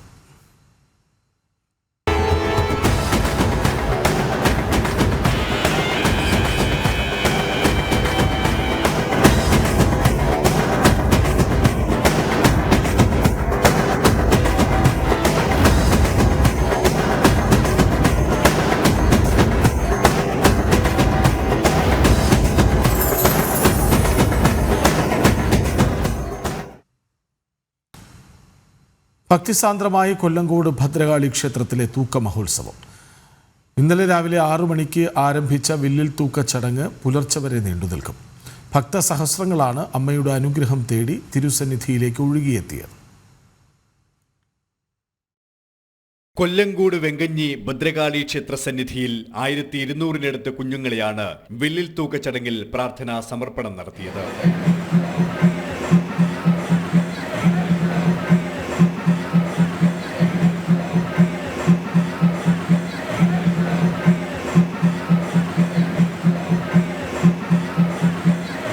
നാല് ദേവീതൂക്കം, 1166 പിള്ളത്തൂക്കം, 30 സ്പെയർ തൂക്കം, 300 വണ്ടി എന്നിങ്ങനെ 1200 തൂക്കമാണ് ഉത്സവത്തിന്റെ 10ാം സുദിനം ഭക്തിയുടെ ഉയരങ്ങൾ തൊട്ടത്. ഈ ഫലസിദ്ധി ശ്രമിച്ച പല ആളുകളുമാണ് ഈ പ്രധാനമായിട്ടും ഈ നേർച്ചകൾക്ക് പ്രത്യേകിച്ചും തൂക്കം സന്തതികളില്ലാതെ ദമ്പതികൾക്ക് സന്തതി ഭാഗ്യമുണ്ടാക്കുന്നതിനു വേണ്ടിയും അതേപോലെ തന്നെ ഇഷ്ടസന്തതി ലബ്ധിക്ക് വേണ്ടിയും അതേപോലെ തന്നെ കുടുംബ ഐശ്വര്യത്തിനു വേണ്ടിയും കുട്ടികളുടെ വിദ്യാഭ്യാസ അഭിവൃദ്ധിക്ക് വേണ്ടിയും ഈ തൂക്ക നേർച്ച നടത്തുന്നത് പതിവാണ്. ഫലസിദ്ധി കിട്ടിയ പല ആളുകളും മറ്റുള്ളവരോട് പറയുകയും അതനുസരിച്ച് വർഷം തോറും ഈ ഇവിടുത്തെ നേർച്ചയ്ക്ക് ഗണ്യമായ വർധനവുണ്ടായിക്കൊണ്ടിരിക്കുകയും ചെയ്യുന്നു. ശരീരവും മനസ്സും അമ്മയിലർപ്പിച്ച് വ്രതശുദ്ധിയോടെ കച്ചകെട്ടിയ ദേവീദാസന്മാരാണ് കുഞ്ഞുങ്ങളെ നെഞ്ചോട് ചേർത്ത് വില്ലിൽ തൂങ്ങി ക്ഷേത്രത്തെ പ്രദക്ഷിണം വച്ചത്. സന്താനലബ്ധിക്കായി അമ്മയെ പ്രാർത്ഥിച്ച് ഇഷ്ടവരം നേടിയ മാതാപിതാക്കൾ കുഞ്ഞുങ്ങളെ അമ്മയ്ക്കായി സമർപ്പിച്ചപ്പോൾ അത് ആത്മസമർപ്പണം തന്നെയായി.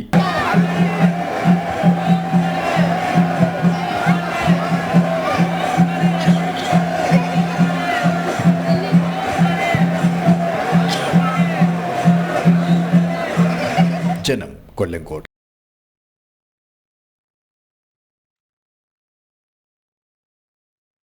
കൊല്ലങ്കോട് തൂക്കത്തിൻ്റെ പെരുമ ദേശങ്ങൾ കടന്ന് വ്യാപരിക്കുമ്പോൾ ശ്രദ്ധേയമാകുന്നത് ഭക്തിക്കൊപ്പം ആത്മസമർപ്പണവും സൂക്ഷ്മതയുമാണ്. ദേവീദാസന്മാരുടെ തെരഞ്ഞെടുപ്പ് തൊട്ട് കുഞ്ഞുങ്ങളെ ഒരുക്കുന്നതിലടക്കം ഇത് പ്രകടമാണ്. വില്ലിൽ തൂങ്ങി ദേവീദാസന്മാർ കുഞ്ഞുങ്ങളെയും കൊണ്ട് ഉയരത്തിൽ വലം വയ്ക്കുമ്പോൾ കണ്ടു നിൽക്കുന്നവരിൽ അല്പം ആശങ്ക ജനിക്കുക സ്വാഭാവികം. എന്നാൽ കൊല്ലങ്കോട് അമ്മയുടെ അനുഗ്രഹം അനുഭവിച്ചറിഞ്ഞവർക്കും ചടങ്ങിന്റെ മഹത്വം അറിയുന്നവർക്കും ആശങ്ക ഒട്ടുമേ ഉണ്ടാകില്ല. അത്രമേൽ കണിശവും കൃത്യവുമാണ് ഓരോ ഘട്ടവും. ആരോഗ്യ പരിശോധനയിൽ തിരഞ്ഞെടുക്കപ്പെടുന്നവർ കൃത്യമായ നിഷ്ഠയിലൂടെയാണ് ചടങ്ങിനെ പ്രാപ്തമാകുന്നത്. വില്ലിന്റെ ബലപരിശോധന ഉറപ്പുവരുത്തുന്നതിൽ സർക്കാർ സംവിധാനങ്ങളുടെ ഇടപെടലുമുണ്ട്. പിന്നീട് സുരക്ഷ കണിശമാക്കുന്ന വിവിധ ഘട്ടങ്ങൾ.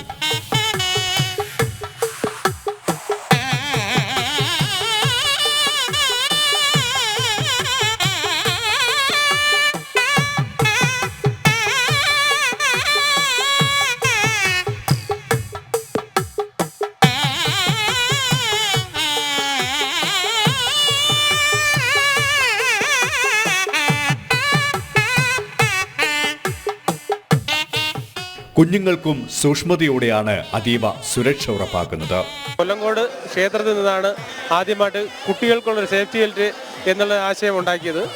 അപ്പോൾ ഏറ്റവും കൂടുതൽ ഹൈറ്റ് ഉള്ളതും കുട്ടികൾക്കൊരു സെക്കൻഡ് ദേവിയുടെ നാമത്തിൽ ഈ തൂക്കനേർച്ച ചെയ്യുമ്പോൾ ഏതൊരാപത്തും സംഭവിച്ചിട്ടില്ല.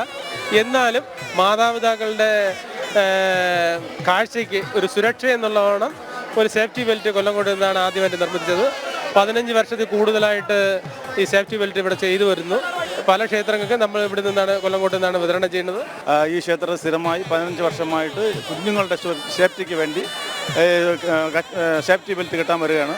സ്ഥിരമായി വരുന്നതും 3-4 പേർ ചേർന്നാണ് നല്ലതുപോലെ സേഫ്റ്റിക്ക് വേണ്ടി ചെയ്ത് കെട്ടിവിടുന്നു. അതിൻ്റെ കച്ച തുണി കൊണ്ട് 4 പേർ ചേർന്ന് എത്രയും പെട്ടെന്ന് സേഫ്റ്റി ആയിട്ട് കെട്ടിവിടുന്നു. നല്ല സുരക്ഷ ഉറപ്പാക്കാൻ വേണ്ടിയാണ്. ഇതിന് പ്രാക്ടീസ് ആയ ആൾക്കാർ മാത്രമേ ഇത് കിട്ടുള്ളൂ. വേറെ ആർക്കും അങ്ങനെ ചെയ്യാൻ പറ്റുന്നില്ല. പെട്ടെന്ന് നമ്മൾ പ്രാക്ടീസോടെ നല്ല രീതിയിൽ കെട്ടിവിടുന്നു. പ്രാർത്ഥനാ നിർഭരമായ ഓരോ പ്രദക്ഷിണവും കഴിയുമ്പോൾ അത് ഒരുമയുടെ സമർപ്പണം തന്നെയാണ്. ഒപ്പം അടുത്ത മഹോത്സവത്തിനായുള്ള കാത്തിരിപ്പും. ജനം, കൊല്ലങ്കോട്. IB ഉദ്യോഗസ്ഥ മേഘയുടെ മരണത്തിൽ സുഹൃത്തിനെതിരെ തെളിവുകളുണ്ടായിട്ടും കേസെടുക്കാതെ പോലീസ്. യുവതി ലൈംഗിക അതിക്രമത്തിനിരയായെന്നാണ് കുടുംബം പറയുന്നത്. സുഗാന്ത് 3.5 ലക്ഷം രൂപ തട്ടിയെടുത്തതിൻ്റെ രേഖകളും കുടുംബം പോലീസിന് കൈമാറി. മേഘയുടെ മരണത്തിൽ IB ഉദ്യോഗസ്ഥനായ സുഗാന്ത് ഇപ്പോഴും ഒളിവിലാണ്. മേഘ ആത്മഹത്യ ചെയ്തതിന് പിന്നാലെ യുവാവ് മൊബൈൽ സ്വിച്ച് ഓഫ് ചെയ്തുവെന്നാണ് പോലീസ് പറയുന്നത്. സുഗാന്തിനെതിരെയുള്ള തെളിവുകൾ കുടുംബം പോലീസിന് കൈമാറി. യുവതിയെ സാമ്പത്തികമായും ലൈംഗികമായും ചൂഷണം ചെയ്ത ശേഷം വിവാഹബന്ധത്തിൽ നിന്നും പിന്മാറിയതാണ് ആത്മഹത്യക്ക് കാരണമെന്നാണ് വീട്ടുകാരുടെ ആരോപണം. അപ്പോൾ അതിന്റെ കേസുമായിട്ട് മുന്നോട്ട് പോകുന്നതിന് വക്കീലിനെ കാണുകയും അദ്ദേഹത്തിന്റെ നിർദ്ദേശപ്രകാരം ഇനി തുടർ നടപടി സ്വീകരിക്കാനാണ് ഉദ്ദേശിക്കുന്നത്.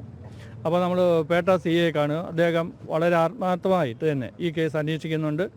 അപ്പോൾ പ്രതിയെ രാജ്യം വിട്ടു പോകാതിരിക്കാനുള്ള ലുക്കൗട്ട് നോട്ടീസ് പുറപ്പെടുവിച്ചു കഴിഞ്ഞു. അദ്ദേഹത്തിൻ്റെ പ്രേരണ, അതായത് ഈ സുഗാന്ത് സുരേഷിൻ്റെ പ്രേരണ മൂലമാണ് ഇത് സംഭവിച്ചതെന്നാണ് അവരുടെ അന്വേഷണ നിഗമനം. അതിനുള്ള തെളിവുകളാണ് ഇപ്പോൾ നമ്മൾ ഹാജരാക്കിക്കൊണ്ടിരിക്കുന്നത്. ആരോപണം നേരിടുന്ന യുവാവിനെ ചോദ്യം ചെയ്താൽ മാത്രമേ ആത്മഹത്യ ചെയ്യാനിടയായ സാഹചര്യത്തിൽ വ്യക്തത വരുത്താൻ കഴിയൂവെന്ന് പോലീസ് പറയുന്നു. സുഗാന്തിനെതിരെ ലുക്കൌട്ട് നോട്ടീസ് പുറത്തിറക്കിയിട്ടുണ്ട്. ദിവസങ്ങൾ പിന്നിട്ടിട്ടും ഇതുവരെ സുഗാന്തിനെ കണ്ടെത്താൻ പോലീസിനാകാത്തതിൽ വ്യാപക വിമർശനമാണ് ഉയരുന്നത്. ജനം, തിരുവനന്തപുരം. ഉൾനാടൻ ജലഗതാഗത പദ്ധതിക്കായി പുഴയിൽ നിന്ന് വ്യാപകമായി മണലെടുക്കുന്നതിൽ ആശങ്കയിലാണ് കണ്ണൂർ മുഴുപ്പിലങ്ങാട് കടവ് നിവാസികൾ. അശാസ്ത്രീയമായ മണലെടുപ്പ് കാരണം പ്രദേശത്തെ കിണറുകളിൽ ഉപ്പുവെള്ളം നിറയും എന്ന ആശങ്കയിലാണ് പ്രദേശവാസികൾ. യാതൊരു മാനദണ്ഡങ്ങളും പാലിക്കാതെയാണ് മണലെടുപ്പെന്നും ജനങ്ങളുടെ ആശങ്ക പരിഹരിക്കാൻ അധികൃതർ തയ്യാറാകുന്നില്ലെന്നും നാട്ടുകാർ പറയും. നമുക്ക് ഇതിപ്പോൾ ഉപ്പുവെള്ളം ആയിക്കഴിഞ്ഞ് കഴിഞ്ഞാൽ പിന്നെ അത് മാറണ്ടിക്കല് വലിയ വിഷമം ഉണ്ടാവില്ലേ? ഉപ്പുവെള്ളം പോകണ്ടിക്കല് ആ ഒരു വിഷമേ ഉള്ളൂ. നമുക്ക് ഉപ്പുവെള്ളം കയറി കഴിഞ്ഞ് കഴിഞ്ഞാൽ ഒന്നും ചെയ്യാൻ പറ്റില്ല. നമുക്ക് പണ്ടെല്ലാം നമുക്ക് കയറലുണ്ടായിരുന്നു പുഴി കോരുന്നതിൻ്റെ മുന്നേ. ഇപ്പോൾ പുഴി കോരലും നിർത്തിക്കഴിഞ്ഞാൽ അങ്ങനെ ഉപ്പുവെള്ളമില്ല. അപ്പോൾ ഇതിപ്പം കുഴിക്കുന്ന അവർ 2 മീറ്റർ കുഴിക്കും 1 മീറ്റർ കുഴിക്കുന്നെല്ലാം പറയുന്നുണ്ട്. അപ്പോൾ ഇനിയിപ്പം കുഴിച്ചു കഴിഞ്ഞാൽ എങ്ങനെയാണ് ഉണ്ടാവുകയെന്ന് അറിയില്ല. അഞ്ചരക്കണ്ടി പുഴയിൽ ധർമ്മടം മുതൽ മമ്പറം വരെ ബോട്ട് യാത്രയ്ക്ക് ചാൽ നിർമ്മിക്കാനെന്ന പേരിലാണ് മണലെടുക്കാൻ ഒരുങ്ങുന്നത്. യന്ത്രസാമഗ്രികൾ വെച്ച് ആഴത്തിൽ മണലെടുക്കാനാണ് നീക്കം. എന്നാൽ അശാസ്ത്രീയമായ മണലെടുപ്പ് പ്രദേശത്തെ ജനങ്ങളുടെ കുടിവെള്ളം മുട്ടിക്കുമെന്നാണ് നാട്ടുകാർ പറയുന്നത്. പുഴയുടെ ആഴം കൂടിയാൽ പ്രദേശത്തെ കിണറുകളിൽ ഉപ്പുവെള്ളം നിറയാനുള്ള സാധ്യത ഏറെയാണ്. ഇങ്ങനത്തെ യന്ത്രസാമഗ്രികൾ ഉപയോഗിച്ച് വൻതോതിൽ സഖ്യ ചെയ്യുന്ന സാധനം അത്. അപ്പോൾ വൻതോതിൽ പുഴി ഇങ്ങനെ വലിച്ചു കയറ്റി കൊണ്ടുപോകുമ്പോൾ നമ്മുടെ കിണറിൽ 100% ഉപ്പ് വന്നു. ഉപ്പ് എന്തായാലും ഉപ്പുവെള്ളമാവും. ഇപ്പോൾ തന്നെ യൂത്തിൻ്റെ ഏരിയയിലും ചില വീടുകളിൽ ഉപ്പുവെള്ളമായി. അവിടെ കുഴിച്ച പരിസര പ്രദേശങ്ങളിൽ ഉപ്പുവെള്ളം എത്തിയിട്ടുണ്ട്. കുടിവെള്ള പ്രശ്നത്തോടൊപ്പം പുഴയുടെ ആഴം കൂടിയാൽ തീരമിടിയാനുള്ള സാധ്യതയുമുണ്ട്. പുഴയുടെ അക്കരെ സമാനമായ രീതിയിൽ തീരമിടിഞ്ഞത് ആശങ്ക വർദ്ധിപ്പിക്കുന്നു. റോഡ് ഇടിഞ്ഞിട്ടുണ്ട്, കണ്ടൽക്കാട് തേച്ചു പിന്നെ ഇടിഞ്ഞിട്ടാണ് ഉള്ളത്. നമുക്കിത് പരമാവധി ഇടുന്ന് ഒഴിവാക്കുക എന്നുള്ളത് നമ്മുടെ ഇഷ്ടം. എന്നാൽ കുടിവെള്ളത്തിൻ്റെ പ്രശ്നം കൊണ്ടാണ് പറയുന്നത്. മറ്റു ഇവർ ബോട്ടി വരുന്നതുകൊണ്ടോ അല്ലെങ്കിൽ ഇതാക്കുന്നുണ്ടോ നമുക്കൊരു പ്രശ്നമല്ല. ജനങ്ങളുടെ ആശങ്ക പരിഹരിക്കാതെ പദ്ധതിയുമായി മുന്നോട്ടു പോകുന്നതിനെതിരെ ശക്തമായ പ്രതിഷേധം ആരംഭിക്കാനാണ് നാട്ടുകാരുടെ തീരുമാനം. ജനം, കണ്ണൂർ. ആശമാർ മുടിമുറിച്ചിട്ടും മുഖം നൽകാതെ സംസ്ഥാന സർക്കാർ. മുടിമുറിക്കൽ ഉൾപ്പെടെ വൈകാരിക സമര രീതിയിലേക്ക് കഴിഞ്ഞ ദിവസം കടന്നിട്ടും ആശമാരെ തിരിഞ്ഞു നോക്കുന്നില്ലെന്ന ആക്ഷേപം ശക്തമാണ്. വിവിധ ആവശ്യങ്ങൾ ഉന്നയിച്ച ആശാപ്രവർത്തകർ സെക്രട്ടേറിയറ്റ് പടിക്കൽ നടത്തുന്ന രാപ്പകൽ സമരം 52ാം ദിവസത്തിലേക്ക് കടക്കുമ്പോൾ നിരാഹാരം 14ാം ദിവസമാണ്. ഈ പാവപ്പെട്ട ആശമാരുടെ കണ്ണീരും ഈ ദുഃഖവും എല്ലാം മനസ്സിലാക്കി ഇന്നിതിനൊരു തീരുമാനം കൊണ്ട് ഞങ്ങളെ പറ്റിക്കരുത്. ദയവ് ചെയ്ത് നമ്മുടെ ബഹുമാനപ്പെട്ട ആരോഗ്യമന്ത്രി ഈ പാവപ്പെട്ട ആശാവർക്കർമാരെ ഇനി പറഞ്ഞ് പറ്റിക്കരുത്. ഇന്നലെ ഞങ്ങൾ ഇതിൻ്റെ എല്ലാം ഞങ്ങൾ ഭൂമിയോളം ക്ഷമിച്ച് ഞങ്ങൾ ഇന്ന് 51 ദിവസമായി. മാക്സിമം ഒരു സ്ത്രീക്ക് എന്തൊക്കെയാണ് ബുദ്ധിമുട്ടെന്നുള്ളത് നമ്മുടെ ആരോഗ്യവകുപ്പ് മന്ത്രിയും ഒരു സ്ത്രീയാണ്. ബുദ്ധിമുട്ടുകൾ അറിയാം. അതുപോലെ ഞങ്ങളെയും പരിഗണിച്ച് ഞങ്ങളുടെ കാര്യവും അതുപോലെയാണ്. അവകാശ പോരാട്ടത്തിന്റെ 50ാം നാൾ മുടിമുറിച്ചാണ് ആശാപ്രവർത്തകർ സമരം ചെയ്തത്. ആവേശം ഒട്ടും ചോരാതെ ആശാപ്രവർത്തകരുടെ സമരം 52ാം ദിവസത്തിലേക്ക് കടക്കുമ്പോൾ കഴിഞ്ഞ ദിവസം 3 പുരുഷന്മാർ മുടിമുറിക്കൽ സമരത്തിന് ഐക്യദാർഢ്യം പ്രഖ്യാപിച്ച് തലമുണ്ടനം ചെയ്തു.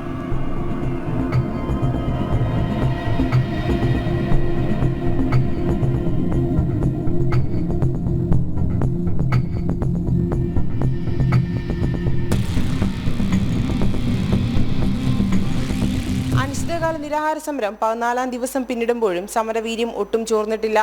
ഓണറേറിയം വർദ്ധിപ്പിക്കുക, വിരമിക്കൽ ആനുകൂല്യം നൽകുക എന്നിങ്ങനെയുള്ള വിവിധ ആവശ്യങ്ങൾ ഉന്നയിച്ചാണ് ഫെബ്രുവരി 10 ഇവർ സമരം ആരംഭിച്ചത്. നിരാഹാര സമരം ഇരിക്കുന്ന പലരും ദേഹാസ്വാസ്ഥ്യം മൂലം പലതവണ ആശുപത്രിയിലായി. അതേസമയം ആരോഗ്യമന്ത്രി വീണ ജോർജ് കഴിഞ്ഞ ദിവസം കേന്ദ്രമന്ത്രി JP നദ്ദയെ കണ്ടിരുന്നു. കൂടിക്കാഴ്ചയിൽ ആശാസമരം ചർച്ച ചെയ്തുവെന്ന് മന്ത്രി അറിയിച്ചു. തങ്ങൾക്ക് അനുകൂലമായ നിലപാടുണ്ടാകുമെന്ന് ഉറച്ച വിശ്വാസത്തിലാണ് സമര നേതാക്കൾ. പ്രതിസന്ധികളെല്ലാം തരണം ചെയ്ത് അവകാശങ്ങൾ നേടിയെടുക്കും വരെ സമരം തുടരുമെന്നാണ് ആശമാർ പറയുന്നത്. ജനം, തിരുവനന്തപുരം. കോഴിക്കോട് നഗരത്തിൽ ആശങ്കയുയർത്തി മഞ്ഞപ്പിത്തം പടരും. മഞ്ഞപ്പിത്തം പടർന്നു പിടിക്കുമ്പോഴും പ്രതിരോധ പ്രവർത്തനങ്ങൾ നടത്താൻ ഫണ്ടില്ലെന്നാണ് ആരോഗ്യ പ്രവർത്തകർ പറയുന്നത്.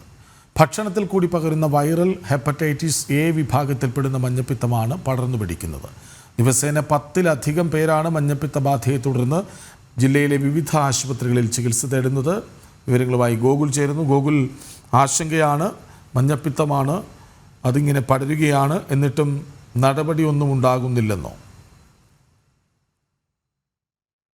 കഴിഞ്ഞ മാസം 28, അതായത് 1-ാം തീയതി മുതൽ 28-ാം തീയതി വരെയുള്ള കണക്കുപ്രകാരം ജില്ലയിലെ സർക്കാർ ആശുപത്രികളിൽ മാത്രം ചികിത്സ തേടിയെത്തിയ ആളുകളുടെ എണ്ണം 150 ഔദ്യോഗിക കണക്ക് പ്രകാരമാണ് ഈ കാര്യങ്ങൾ പറയുന്നത്. അതിൽ തന്നെ 2 പേർ മരണപ്പെടുന്ന സാഹചര്യവും ഉണ്ടായിരുന്നു. ഈ ഘട്ടത്തിലൊന്നും ഈ പ്രവർത്തനങ്ങളൊന്നും, അതായത് പ്രതിരോധ പ്രവർത്തനങ്ങളൊന്നും ഊർജിതമാക്കാൻ സാധിക്കാത്തൊരു സാഹചര്യം ആരോഗ്യ വകുപ്പിനുണ്ട് എന്ന വിമർശനം ഉയരുന്നുണ്ട്. ചില ദിവസങ്ങളിൽ 15ഉം 18ഉം പേര് പോലും ഈ സർക്കാർ ആശുപത്രികളിൽ ചികിത്സയ്ക്ക് തേടിയെത്തുന്നതായിട്ട് റിപ്പോർട്ട് സർക്കാർ തന്നെ കണക്ക് പുറത്തുവിട്ടിട്ടുണ്ട്. സ്വകാര്യ ആശുപത്രികളിലെയും മറ്റ് പാരമ്പര്യ ചികിത്സകളൊക്കെ നേടുന്ന ആളുകളുടെ എണ്ണം കണക്ക് കൂട്ടിക്കഴിഞ്ഞാൽ വലിയ രീതിയിലുള്ള എണ്ണം വർദ്ധിക്കാനുള്ള സാഹചര്യമുണ്ട് എന്നും മനസ്സിലാക്കുന്നു. ഈ അടിക്കടി പെയ്യുന്ന മഴയും മറ്റുമാണ് ഇത്തരത്തിൽ രോഗവ്യാപനത്തിന് കാരണമാകുന്നത് എന്നാണ് ആരോഗ്യ വകുപ്പിന്റെ വിലയിരുത്തൽ. പക്ഷേ അത്തരത്തിലുള്ള വിലയിരുത്തലുകൾ ഉണ്ടാവുന്ന സമയത്തും പ്രതിരോധ പ്രവർത്തനങ്ങളൊന്നും ഊർജിതമാക്കാത്ത ഒരു സാഹചര്യമുണ്ട്. ഈ കോഴിക്കോട് എന്ന് പറയുന്ന ഒരു ടൂറിസ്റ്റ് കേന്ദ്രമൊക്കെയാണ്. ധാരാളം തട്ടുകടകളും അല്ലെങ്കിൽ വഴിയോര കച്ചവടങ്ങളും ഒക്കെ ഉണ്ട്. ഇവിടെ നിന്നൊക്കെ വിതരണം ചെയ്യുന്ന കുടിവെള്ളത്തിന്റെയും ഒക്കെ ഗുണലഭ്യത എത്രത്തോളമാണ് എന്ന് പരിശോധിക്കാനുള്ള സംവിധാനങ്ങൾ ആരോഗ്യ വകുപ്പിനുള്ള, അത് കോർപ്പറേഷന്റെ ആരോഗ്യ വകുപ്പിനായാലും ഉണ്ടാവുന്നില്ല. ഇത്തരത്തിലുള്ള കണക്കുകൾ ഉണ്ടാവുന്ന സമയത്ത് ജനങ്ങൾ സ്വീകരിക്കേണ്ട ചില കാര്യങ്ങളെ സംബന്ധിച്ച വിവരങ്ങൾ പുറത്തു പറയുന്നതിന് അപ്പുറത്തേക്ക് ആരോഗ്യ വകുപ്പിന് സ്വമേധയാ കാര്യങ്ങളൊന്നും ചെയ്യാൻ സാധിക്കാത്തൊരു സാഹചര്യമാണുള്ളത്. അതായത് തിളപ്പിച്ചാറ്റിയ വെള്ളം കുടിക്കണമെന്ന് ജനങ്ങളോട് പറയുന്നു എന്നതിനപ്പുറത്തേക്ക് പരിശോധനകൾ വ്യാപകമാക്കാൻ സാധിക്കാത്തൊരു സാഹചര്യം വകുപ്പിനുണ്ട്. സാമ്പത്തികമായിട്ടുള്ള പ്രതിസന്ധി ആരോഗ്യ വകുപ്പിനെ അലട്ടുന്നുണ്ട്. എന്തായാലും ക്രമാതീതമായിട്ട് ഈ മഞ്ഞപ്പിത്തം ഉൾപ്പെടെയുള്ള രോഗവ്യാപനം ഉണ്ടാകുന്ന ഒരു സാഹചര്യമാണുള്ളത്. നഗരത്തിലും റൂറൽ മേഖലയിലും ഒരുപോലെ ഉണ്ടാകുന്നുണ്ട് എന്നതാണ് പ്രധാനപ്പെട്ട കാര്യം. 2 മരണങ്ങളാണ് കഴിഞ്ഞ മാസം 1-നും 28-നും ഇടയിൽ ഉണ്ടായിട്ടുള്ളത്. 2 മരണങ്ങളും ഉണ്ടായിട്ടുള്ളത് ഈ റൂറൽ മേഖലയിലാണ്. അത്തരം നഗര ഗ്രാമ വ്യത്യാസമില്ലാതെ ഇത്തരത്തിൽ ഈ മഞ്ഞപ്പിത്തം വ്യാപകമാകുന്ന അല്ലെങ്കിൽ പരക്കുന്നൊരു കാഴ്ച കാണുന്നു. ഈ ആരോഗ്യ വകുപ്പിന് ഇതുമായി ബന്ധപ്പെട്ട പ്രതിരോധ പ്രവർത്തനങ്ങൾ ക്രിയാത്മകമായി ചെയ്യാൻ സാധിക്കാത്തൊരു സാഹചര്യവും നിലവിലുണ്ട്. കൃഷ്ണരാജ്. കോഴിക്കോട് ആശങ്ക ഉയർത്തുകയാണ് മഞ്ഞപ്പിത്ത ബാധ. പക്ഷേ പരിഹാരം ഉണ്ടാകുന്നില്ല. വിവരങ്ങൾ നൽകുകയായിരുന്നു ഗോകുൽ. വാളയാർ കേസിലെ കുറ്റപത്രം റദ്ദാക്കണമെന്നാവശ്യപ്പെട്ട് മരിച്ച പെൺകുട്ടികളുടെ മാതാപിതാക്കൾ നൽകിയ ഹർജി ഇന്ന് ഹൈക്കോടതി പരിഗണിക്കും. 6 കേസുകളിൽ ബലാത്സംഗ പ്രേരണ കുറ്റം ചുമത്തി പ്രതി ചേർത്ത CBI നടപടി റദ്ദാക്കണമെന്നാവശ്യപ്പെട്ടുള്ള ഹർജിയാണ് പരിഗണിക്കുക. ഹർജിയിൽ CBI മറുപടി നൽകിയേക്കും. 6 കുറ്റപത്രത്തിലും മാതാപിതാക്കളെ പ്രതി ചേർത്ത സാഹചര്യം CBI വിശദീകരിക്കും. പ്രതി ചേർത്ത CBI നടപടി ആസൂത്രിത അന്വേഷണത്തിൻ്റെ ഭാഗമാണെന്നാണ് ഹർജിയിൽ മാതാപിതാക്കൾ ഉയർത്തുന്ന പ്രധാന ആക്ഷേപം.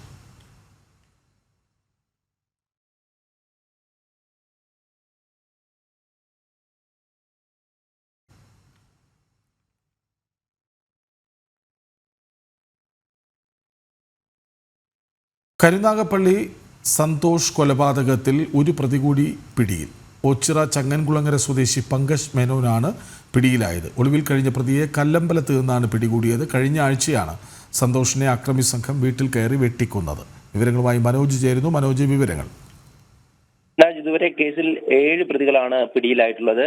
ഇതിൽ കൊട്ടേഷൻ നൽകിയെന്ന് പോലീസ് കണ്ടെത്തിയ ഈ ഓച്ചിറ ചങ്ങൻകുളങ്ങര സ്വദേശി പങ്കജ് മേനോനാണ് ഇപ്പോൾ പിടിയിലായിരിക്കുന്നത്. ഈ ഒളിവിൽ കഴിഞ്ഞ പ്രതിയെ കല്ലമ്പലത്ത് നിന്നാണ് പോലീസ് പിടികൂടിയത്. കഴിഞ്ഞ 27-ാം തീയതിയാണ് ഈ കരുനാഗപ്പള്ളിയിൽ കൊലപാതകം നടക്കുന്നത്.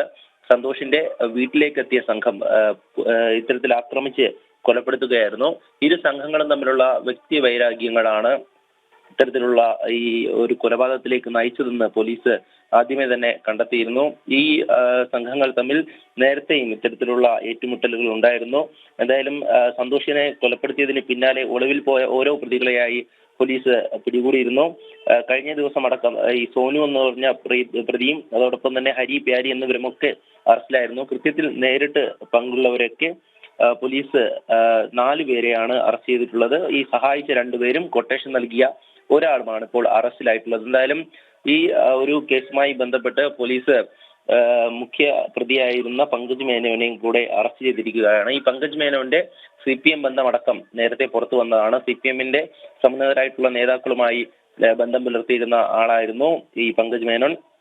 അതോടൊപ്പം തന്നെ ഇത്തരത്തിലൊരു സംഘത്തിന്റെ തലവൻ കൂടെയാണ്. എന്തായാലും ഈ പ്രതികളെയൊക്കെ തന്നെ പോലീസ് അറസ്റ്റ് ചെയ്ത്. ശരി മനോജ്, കരുനാഗപ്പള്ളി സന്തോഷ് കൊലപാതകത്തിൽ ഒരു പ്രതി കൂടി പിടിയിലായിരിക്കുന്നു. വിവരങ്ങൾ നൽകുകയായിരുന്നു മനോജ്. അപ്പോൾ പുത്തൻ പുലരി പൂർണ്ണമാകുന്നു. 2 മണിക്കൂർ വാർത്തയുടെ ഒഴുക്കായിരുന്നു.